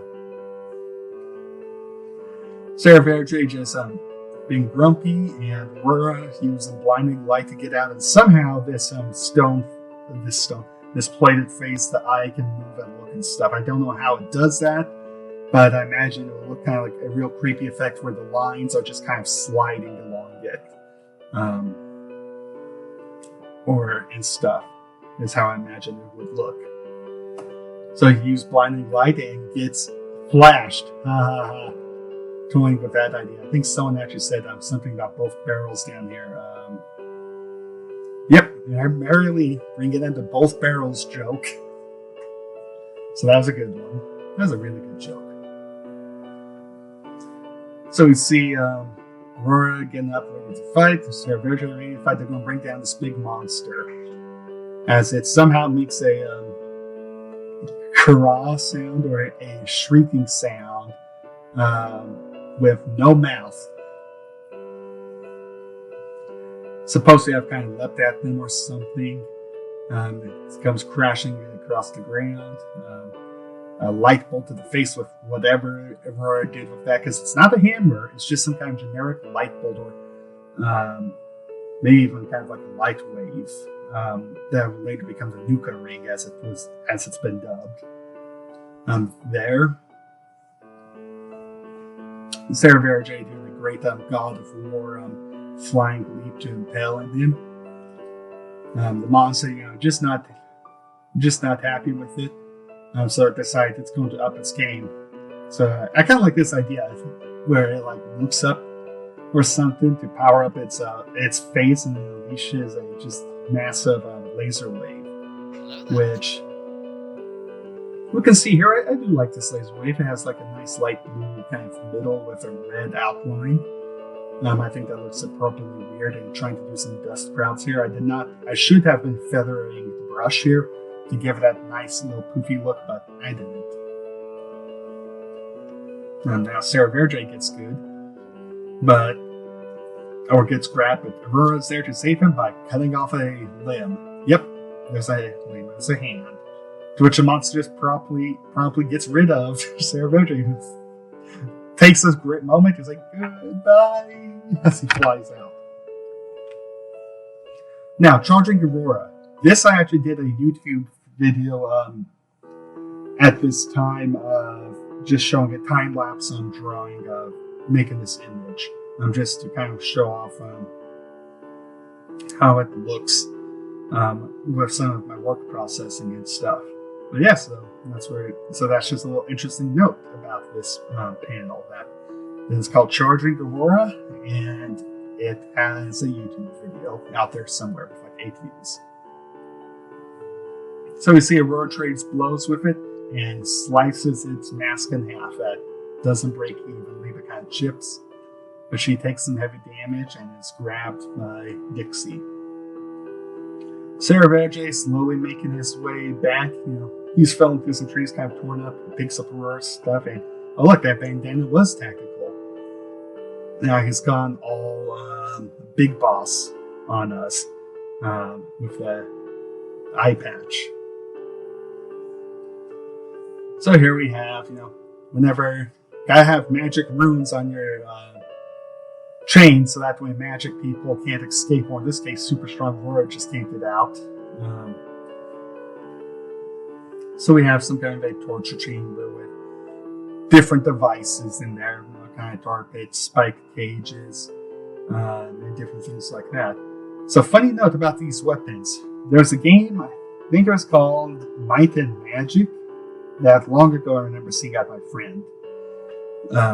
And in the cinematic for the game, there's a big demon monster thing that fights with some kind of circular weapon that looks like this, with the 3 spikes on it and the shaft on it, but this is like a glowing red thing in the circular part. And as a designer, I always just thought it was cool. That is kind of a unique idea for what I would judge to be a hammer. And so that's kind of where that little design came from. Here we see me messing up with the eye thing again. The eyes don't come all the way to the edge of the face. They sit back a little bit. So I guess just a lesson of you'll learn something and then forget it and make that mistake again. So all you gotta do is just keep trying to relearn stuff and doing it. So here we have Nixie explaining how her powers works and where minions come from and what it takes to make them. And it basically comes out, needs to make torture, break a person's will down. And so we get kind of this big pit of hell look with these long chains running, which I think these chains were, again, just a custom brush that I did. So it's like, it'd be like, this is all I would draw. It's just the link here and then the little side link here, and then just space it out so I could click and drag. And that's kind of why they run rather straight. That's how I get my chains. Which, really nice way to make it. And so just as, basically, as a person is tortured and feel despair or whatever, I suppose I could actually read this, but, why bother that? Their power, the life or whatever, gets drained by this seal. So we find the pit here. Cer'veja tries a roar thing, offers a prayer, and off to go into battle. Like, that's how this prayer thing works. So he's a good sneak. So he's sneaking in through the little torture pit until he gets found by this guy, the Admiral, the people whose ship they snuck on. Now, this was called out early on, but this guy, Vindicator Nielsen, he is a reference to Admiral Nielsen of the British Navy, who is a really cool BA. I'd recommend going and learning about him. The guy's like missing like an eye, an arm, obviously here, and was still storming ships and such. So the guy's a BA, so I'd go recommend learning about that. Here you have Nixie just enjoying herself until everything goes wrong. We see a riot break out. I say riot, the prisoners break out, and they're soldiers, they're fighters, so they're going to fight. They're out of the cages, they're going to fight.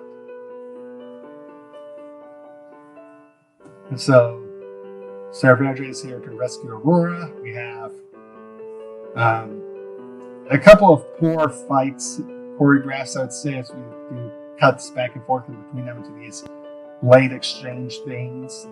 But I don't think this is a very interesting choreographed fight. It's just kind of trading lines. That's all it is. Not very fun. Not too happy with that one. Let's see now. So Cer'veja trying to figure out how to get her out, pulls the wrong lever, and boink.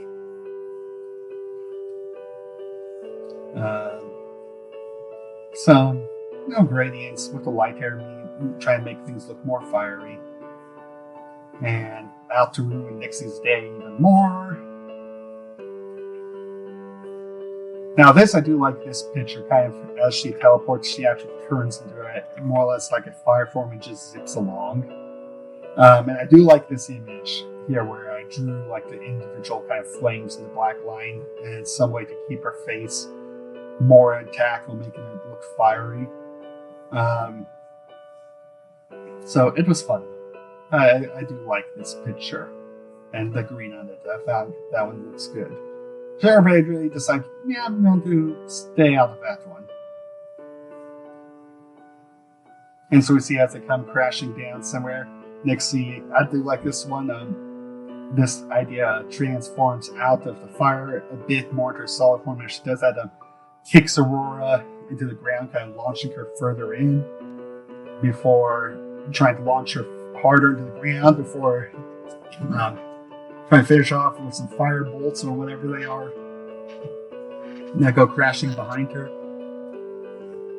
Now Aurora makes a hammer to throw it at her and connects, hit Nixie, and here we start to see the idea of the lightning bolts coming around the front of the hammer. We start to see that form. That was the last time we saw a hammer. And here we have Arua with two hammers, showing that she's gotten better now and is able to make two of them. But Nixie, she's going to put up a tough fight. She's still got plenty of fight left in her, and I like this idea of her throwing a fireball back and Aurora deflecting that, just like boom, bad and get aside. I think, and with hammer, I think that would just be something really cool way to for spell deflection. A short little sidestep of fire. Nixie's to avoid a hammer being returned. Getting close, or spins around and swings. And just Nixie taunting as she moves around. I am liking this fight better. As you can tell how I'm talking more about it, it's more of a choreographed fight, unlike between Cer'veja and that knight. And while sometimes, as I say, sometimes a fight page is just a fight page, so I don't always have a lot to say. Occasionally I do a fight that I think is well choreographed and has some interesting ideas and stuff in there that I always can't portray with the best with my limited art skill, especially at this time. But hey, good ideas are hard to come by. I don't know how to put it. Sometimes you have a good idea, but not the skills you have to pull it off. That's just how things work. Alright, so here we have Nixie just going to do a big super destructive Nova Bomb thing. This was really influenced by actually Digimon with War Greymon and his supernova thing or whatnot, but basically the big fireball he can make and throw at stuff. Since then, I've learned that it's been in other things like Dragon Ball and things like that, the Spirit Bomb. But it is War Greymon. That's where that inspiration came from. Aurora making herself a divine shield. I can't remember if at this point if I watched Full Metal Alchemist or not, but I might have. And so we've seen kind of this hand prayer thing going on here to make the shield. And this is something that I would actually still do in Gratz to this day with her. Is for this real personal kind of strong bubble shield. Is her putting her hands together, and that makes kind of allows as it makes as if it really matched, but that is kind of to show the shield being around her. It's tight and strong, and then if she makes like a wall or whatever, expand it out, she'll throw her palms out and expand the bubble. So that's just a fun little detail that this is where it first emerged. And this is also where it first emerged her sword. Now, this is kind of at the point when I was trying to finalize her power set, so it just couldn't grow exponentially and be more controlled. And decided that she needed to be able to make a weapon besides hammers. Alright? So went with this sword design, a very, I guess you could kind of almost describe it as kind of blocky and geometric sword. That she takes in lunges and gets Nixie with it.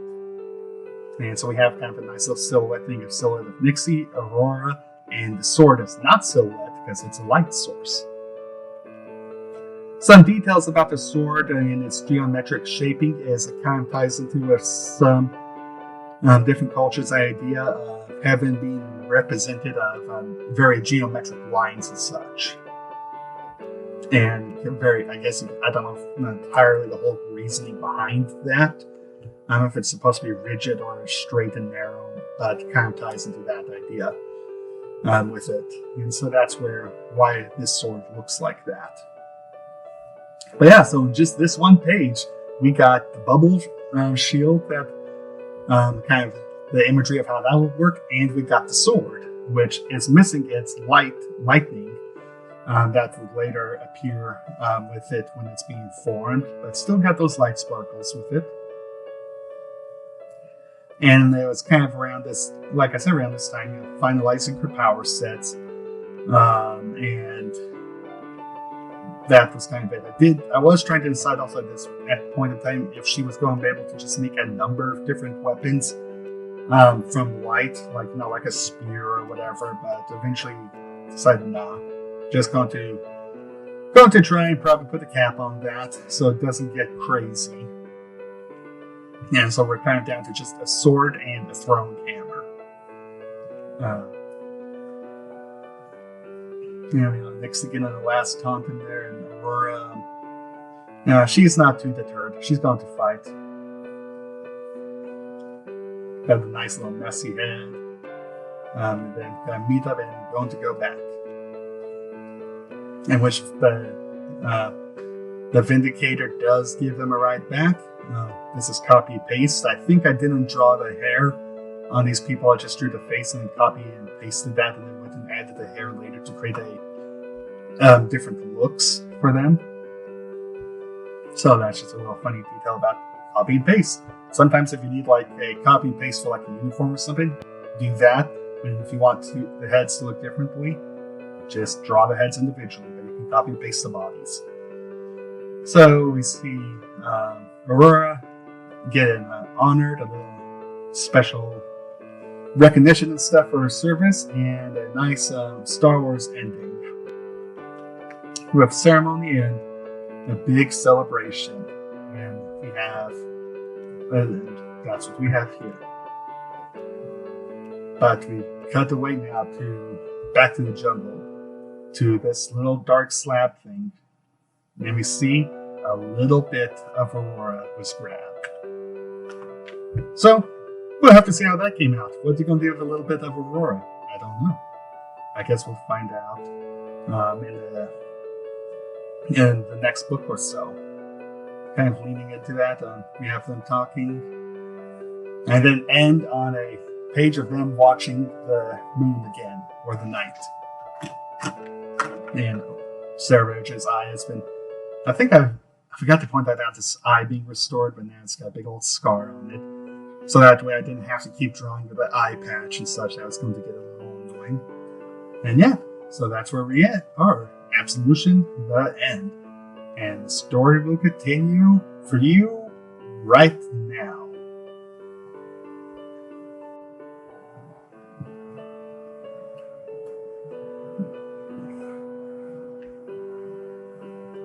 Alright, Exaltation. See, I told you it'd be soon for you guys.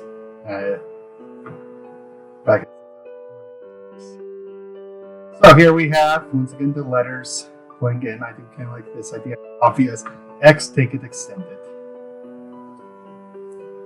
We get the final little story here about what happened in the olden days of the kingdom. And we can see that the storybook that looks like that we've been reading is now caught in fire and is burning. So here we have the official real view of the Temple of Light that is in the capital city. And this it's kind of boring with this big long cone shape here, I guess. But I do like the idea of having like these little towers of it and bridges that go out to the different sections of the city. I do think that's fun. I also have a big thing where I like water. I like geometric water. I don't say geometric, but kind of like canals and river patterns. So river patterns. Patterns that use water in them. So like that's something that we'll see again. It's something I just really like. You see Aurora with a, I guess, better armor design, standing guard over her own portrait. So, yeah, that's what you know. You're a big hero, you get promoted, and you now guard your own picture. We have she's now living in a nicer part of town. Has shelf to keep her armor on after a long day's worth of work. And come home to a troll in the kitchen who's found his way into food. So they talk about just some of the problems that have been going on, just setting the scene for everyone. And here we have this guy from Absolution. Again, he's talking to someone mysterious, in which we have him looking at this chest or this stone thing with some writing on it. So this, I think, this actually changed, this little summoning ritual thing. Because originally this was the ring of the inscription on the one ring from Lord of the Rings that was being said here. However, this ended up being such a major moment. I think it was Mary Lee pointed out that since this was such a big moment in the story, that maybe it shouldn't just be a reference. And so I went back through and changed that to what is being said here. And summoning ritual thing happening, and we don't get to see the result of that yet. Let's see, got nice smoke here being cleared, and we see, it's something purple! And we get just this quick flash and a mess. Yep, and so you come down here looking at the people, it's like people's comment, but really it's just Mary Lee's at this point, of Drew Aurora, as it looks like she called this character. So here we have Aurora, up and singing again in the morning. This time it's bare naked ladies.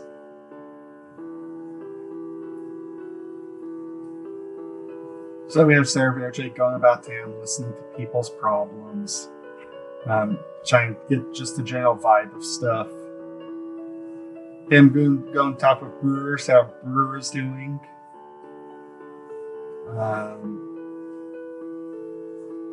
We come into here, into the Temple of Light or whatever. We see you got Vindicator Nielsen back. That they're talking about how things are going, just kind of some of the troubles that are starting to come around town. This idea I like, since he's missing this arm now, much like the real Admiral Nielsen. He now just kind of has, instead of just a shoulder blade or something there, just a really big shield sitting on his nub to help protect that side of his body. I just thought that was a cool idea, and so that's why I put it in there. So we see the mysterious person coming to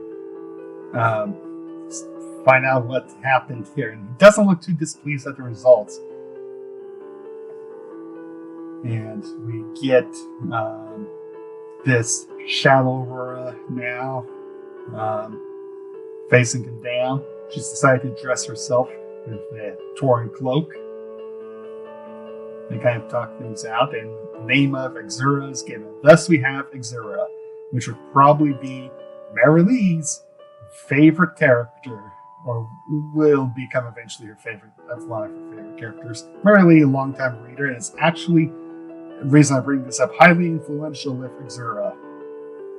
Because originally, it wasn't Exura. The name was Aurora, spelled backwards with A replaced with an X, right? Or something like that. Maybe it's just Aurora spelled the normal way, with the name replaced with the A replaced with an X. But due to this typo or how it goes backwards or whatever, her name became Exura. And they had it different in the files for the character, and eventually changed that Marilee's insistence. So there you go, Marilee. You have had influence on Gratz, and this is perhaps your crowning influence. Is getting a whole character name changed in my computer files, so that way it lined up with the story. So we have Aurora out trying to do her job. And Cer'veja is there to create a bit of heckling like you do. When you know someone at work, you go and you bother them when they're on their job. Here we have Foxtrot Barracks, a name to a comic called Foxtrot. We have them talking. See that Cer'veja, he's actually a good guy. He was there trying to save Aurora, but get her out of a dangerous situation. We have a blue sky making an appearance again. Or a gray sky. I don't know what I'm doing with the sky here. It just looks uncolored. Aurora coming home and meeting a shadowy person, that is her shadow self. So this I think, so much fun on this page. So we get the Exura reveal. Aurora was shocked to see that looks like her and that dressed like that, or a skink, which is funny with how Aurora will later end up being dressed. So that's just a funny thing about how my style has changed over time, looking back on it. Now, with Exura, I do like this armor design a lot. I like kind of this hourglass look that she gets in between these two pieces of armor. Kind of these nice little spine things on the... I don't know what they're called, because it's not pauldrons, because these are pauldrons with the little skulls on them. But these little leg side protection things. Kind of the continual swooping motif throughout the design, from the collar to the top of the breastplates to the top of the belt, from these things, the shoulders, the wrist, all of it. Really just a nice swooping design with a nice dull, I guess I'm almost going to call it bone brown purple combination. So a lot of fun. Really like this armor design. It's actually, still think ranks pretty high up there. So we have this battle going to start. Exura, she doesn't got any questions. She's just out there to cause havoc and a clash of the swords, which this was done using the kind of a custom shape tool to get these really straight lines and such on it. So that was one idea I had of how to draw blades and stuff, just because I had such a hard time doing straight lines. That, well, I'll just take the pen tool and use that to make the lines, so they're guaranteed to be straight, because it's just a point here, point here, point here. So this is actually a triangle to make this line right here. It's ended up, I think, being a lot of work and not working that well, because this looks completely different. So eventually I just had to get good and learn how to draw straighter lines. Kind of. There's a trick for that, but that's kind of what I just ended up having to do. Their weapons break because both Arua and Cer'veja are way too strong for normal blades. Arua is shocked, but Cer'veja, she's keeping the pressure on. She doesn't get shocked. Just keep pressing the advantage. See now. Is that? Nope, that wasn't it. Oh, so here we have the pressure being pushed. A knee to the face. Nice white page here with extra shadow to help hide the butt. Just fun little thing to do about. Oh, how do we get around this edit or whatever? Oh, just black, just void. It's either a light flash or a void. So we're up and ready to fight again. But we see that Cer'veja can make weapons too. She's got her own kind of dark power. Now this is where we're actually going to tie into some stuff here. Where we see Aurora's hammer has 4 sides, Cer'veja's hammer has 3. This is in reference how ultimately Cer'veja is just is a shadow copy, but kind of a lesser copy of Arua in a lot of ways. Like when it comes to this power set, it's a mimicry of Aurora's power, but it's not as good. So we see the hammer only has 3 sides as opposed to 4. This is just a small visual kind of representation of the idea that this is a lesser copy. This is a lesser copy of the greater power going on. But we'll soon see in the fight that it's still plenty powerful. We got this nice little eruption going on here between the light and the shadow powers. I do like this picture, this kind of smoke effect going on here. The smoke effect and blast effect happening. We have fire in the background as they're going at it and fighting with each other.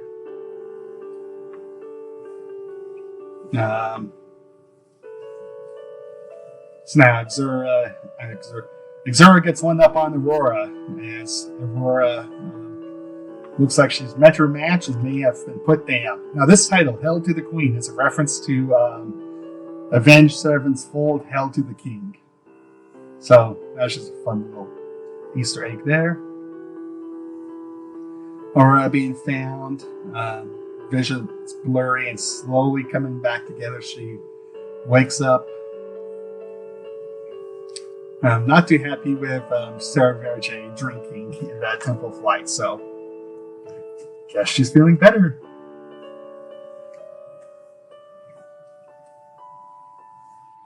So she just kind of explains to him what happens. We, the audience, know what happens, but Cer'veja does it, so he's being filled in.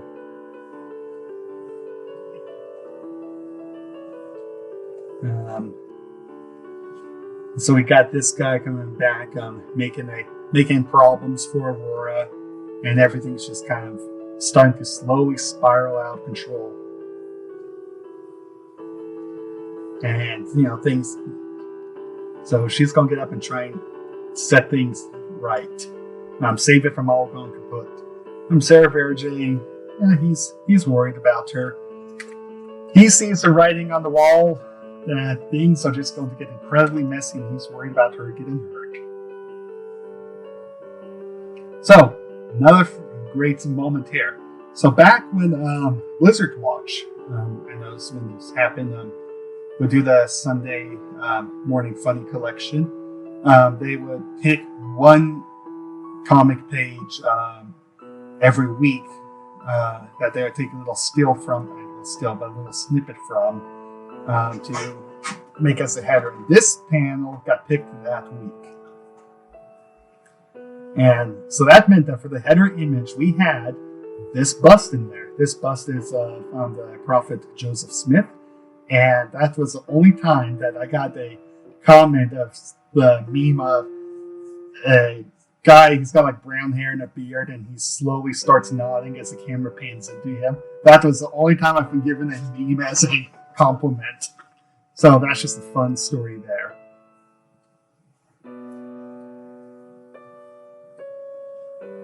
So here we have Aurora.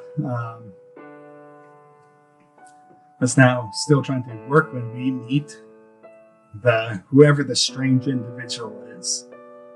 And we get some hints to the book we've been reading, or little storybook that's been at the start of each one of these, that this is the younger brother of the youngest child of the king. Right? This is the younger brother of his heir.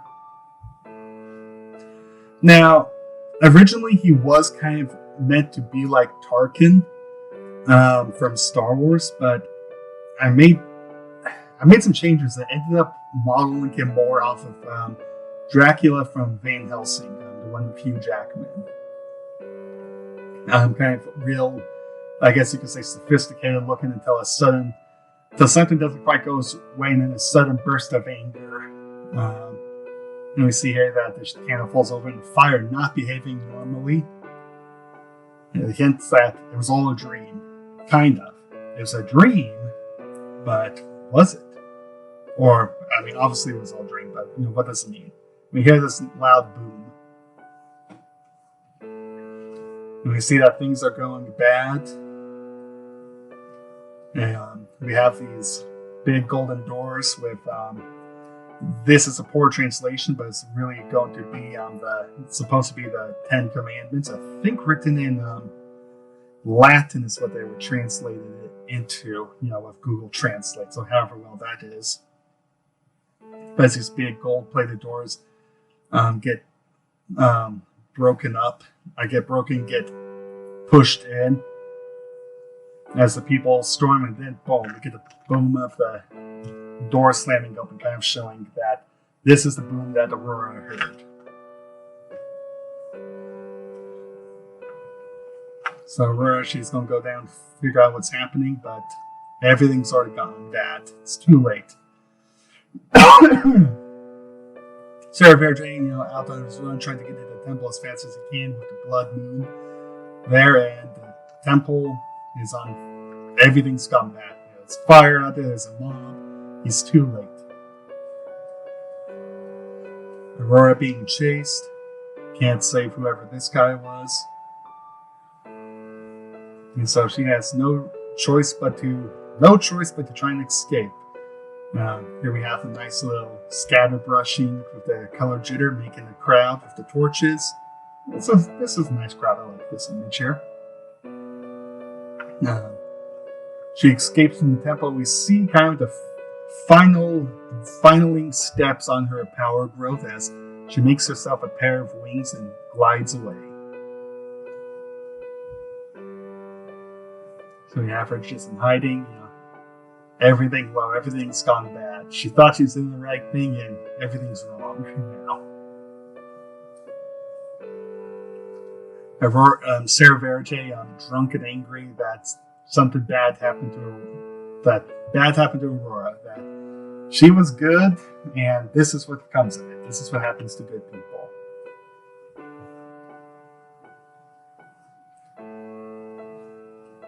Here we have Mixura being grumpy, staring into the fire. Mad Aurora still alive. See a drunk Cer'veja come back to his house, where he finds a waiting Aurora that he's not sure is real, but is happy that it is her. Just a poke. So that's just gonna be a fun moment.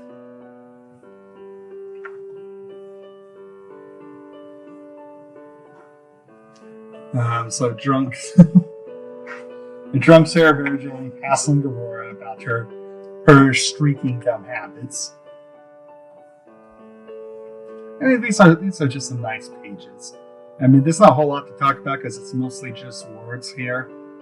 But I do like these pages. It's just a nice moment. Cer'veja goes to get the brewer. Then know what's happened at Arua safe. Brewer not playing a huge amount in these other stories, but he's there. Arua bored at home.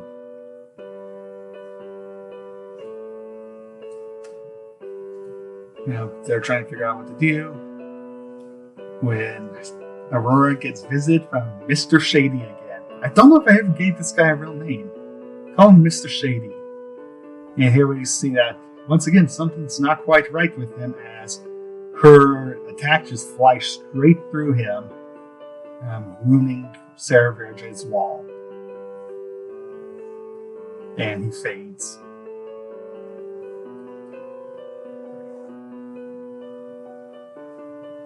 So here we have Exura is after Cer'veja to try and find where Aurora is.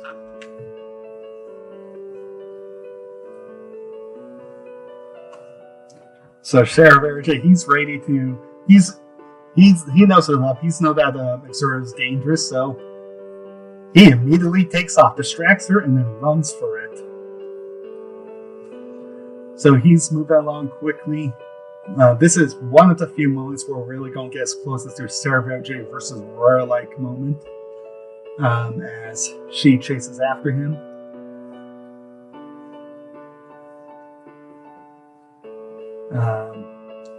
Somehow she's using a speed boost. I don't know what that is, but that's apparently a power I gave her. Chasing, explosions. Cer'veja is quick and nimble, but Exura's got a lot of power. So this is when Cer'veja decides that the best way to escape from Exura is to blind her with peppers. So he uses pepper goop to get away. I mean, we can see that. It's just, how is he going to escape her? He's going to use a dirty trick.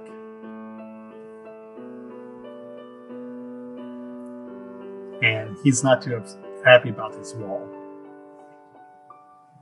And here we find that Exura has killed Brewer, and Exura killed Brewer to lure Aurora out. No, this is going to be a tongue twister. Here we see once again kind of tying into the idea of their powers being a cheap imitation. We got a sword without a crossguard on it and only a single-edged blade. And a massive wave completely takes Exura by surprise as she gets blasted out of Barkeep. And here we have Stage 2 Aurora kind of finalizing her power set with wings popped and this newly formed sword. Now, some stuff about the way this sword was designed. There's a couple of elements going on in here. I wanted it to look like a more heavy, swingy sword. So the blade is much thicker and wider at the tip of it to give this idea of like a heavy weight when it hits stuff. So a sword that looks like it's really just intended to cleave through people. And things. It's not I guess you could say a real. It's a strong looking sword, not a finesse looking sword. It's also got instead of having a traditional hilt, it's got just this ring around it with a special light being held kind of contained in it, kind of shining out. This is to the white light showing that more of a pure light and power, as opposed to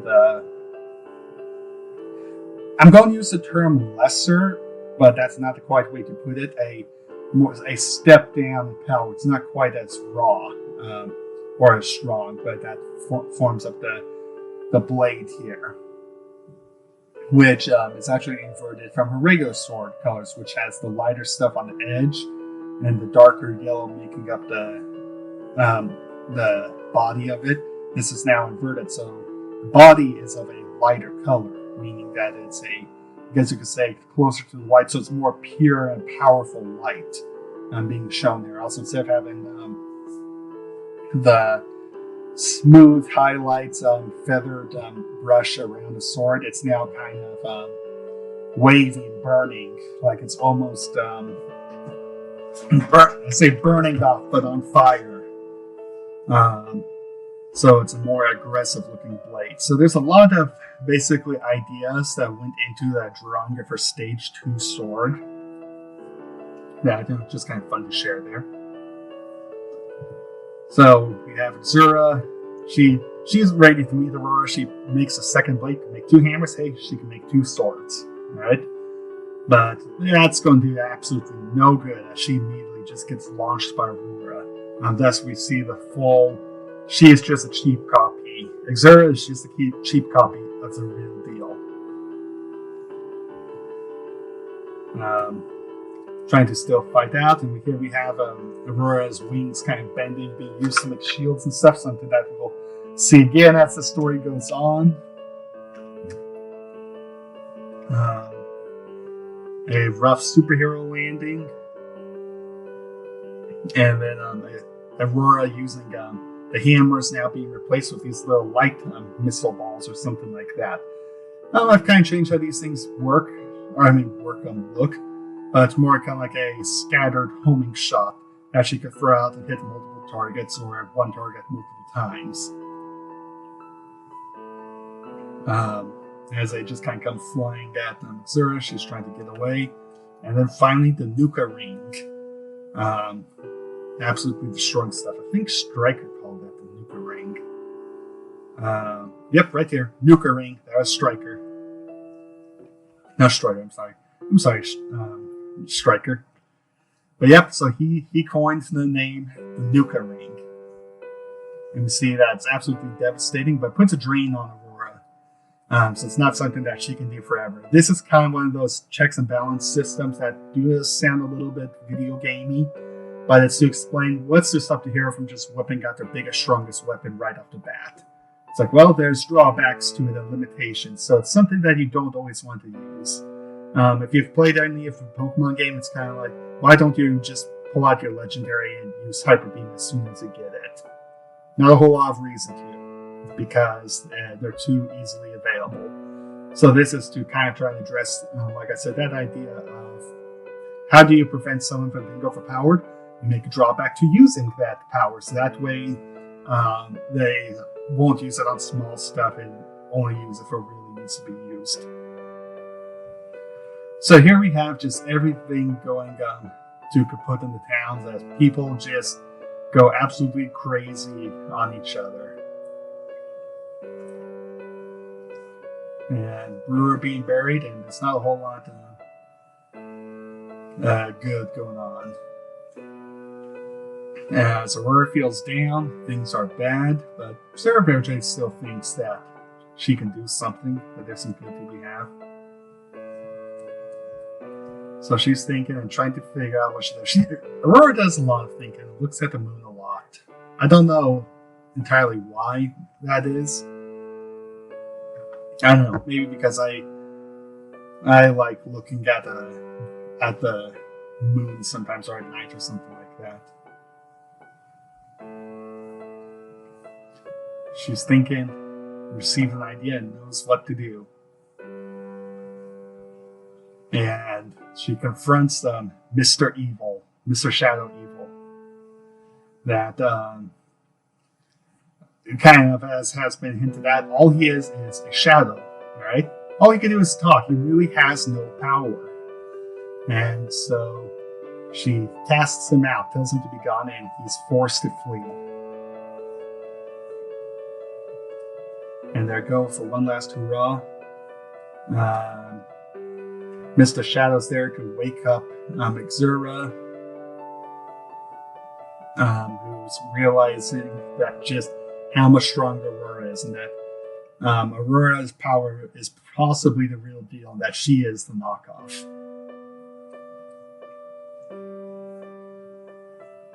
And so we have all the people gathered as they make a final Says they go to confront Aurora, and Aurora makes a final plea to try and get them that the kingdom is going to come crashing down and it will be destroyed.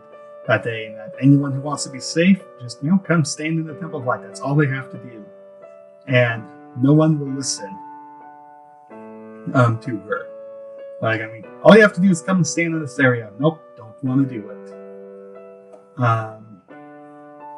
So we kind of see that's what's up.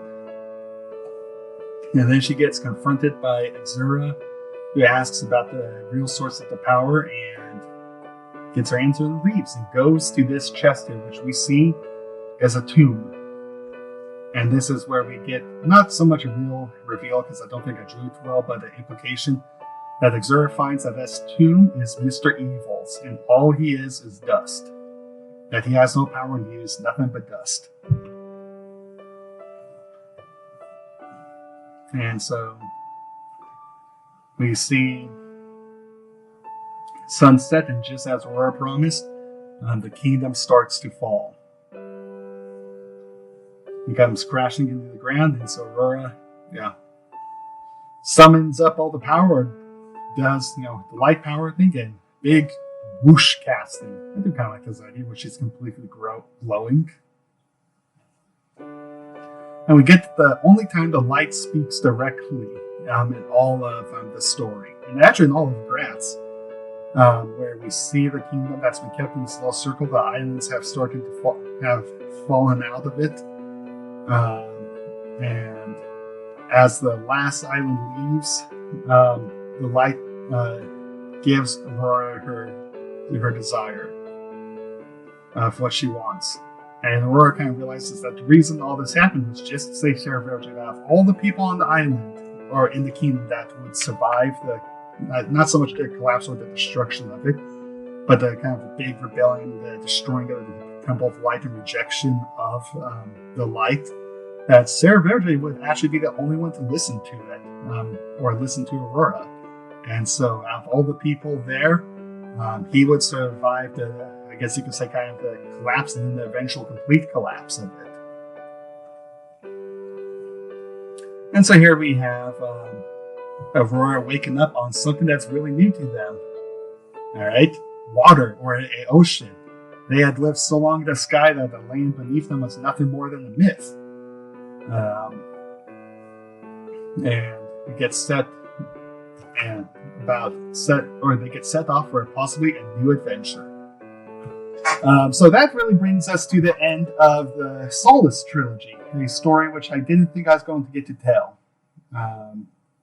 And it ended up being, making up, or leading to what would make up the majority of Gratz. A couple of interesting details, I think, how this was going to end is I played around with a couple different ending ideas. That of having Aurora go back to the brown hair and brown eyes that she had at the start of it. That's kind of showing that she didn't need to be the Archon of the Light anymore, that she could be free of that, I guess you could say, those responsibilities and such. But that didn't sound quite right, so I ended up, obviously not going that route. Another idea is that after her, I guess, service and adventurous stuff is that, she was taken up to heaven or to be the light or whatever, and that the Archon powers actually went on to Cer'veja. So it's going to be a scene of like a bar or whatever to get in, say a bar, but in getting attacked, and someone stands up and you see a tattoo on this arm of Aurora's tattoo, and then the shot pans out and you see Cer'veja with the golden eyes. Now showing that now he has become the new Archon of the Light. And he's continuing Aurora's mission to do good. So those were a couple of different ideas of how I thought about ending it, either having Aurora no longer have that responsibility, the power and responsibility being passed on to Cer'veja, who's going to continue her work, or what I actually ended up doing, and that was just them setting off for a new adventure somewhere. Who knows where that's going to be? And so that's kind of the, I guess you could say, how it ended, this trilogy that I didn't really think I was going to get to tell. And so I guess we'll continue on with the next story that would end up really defining Gratz. And that was the spirit of adventure. Spirit of adventure. So, yeah, that will make up many of the next segments as really the meat of Gratz that we get into.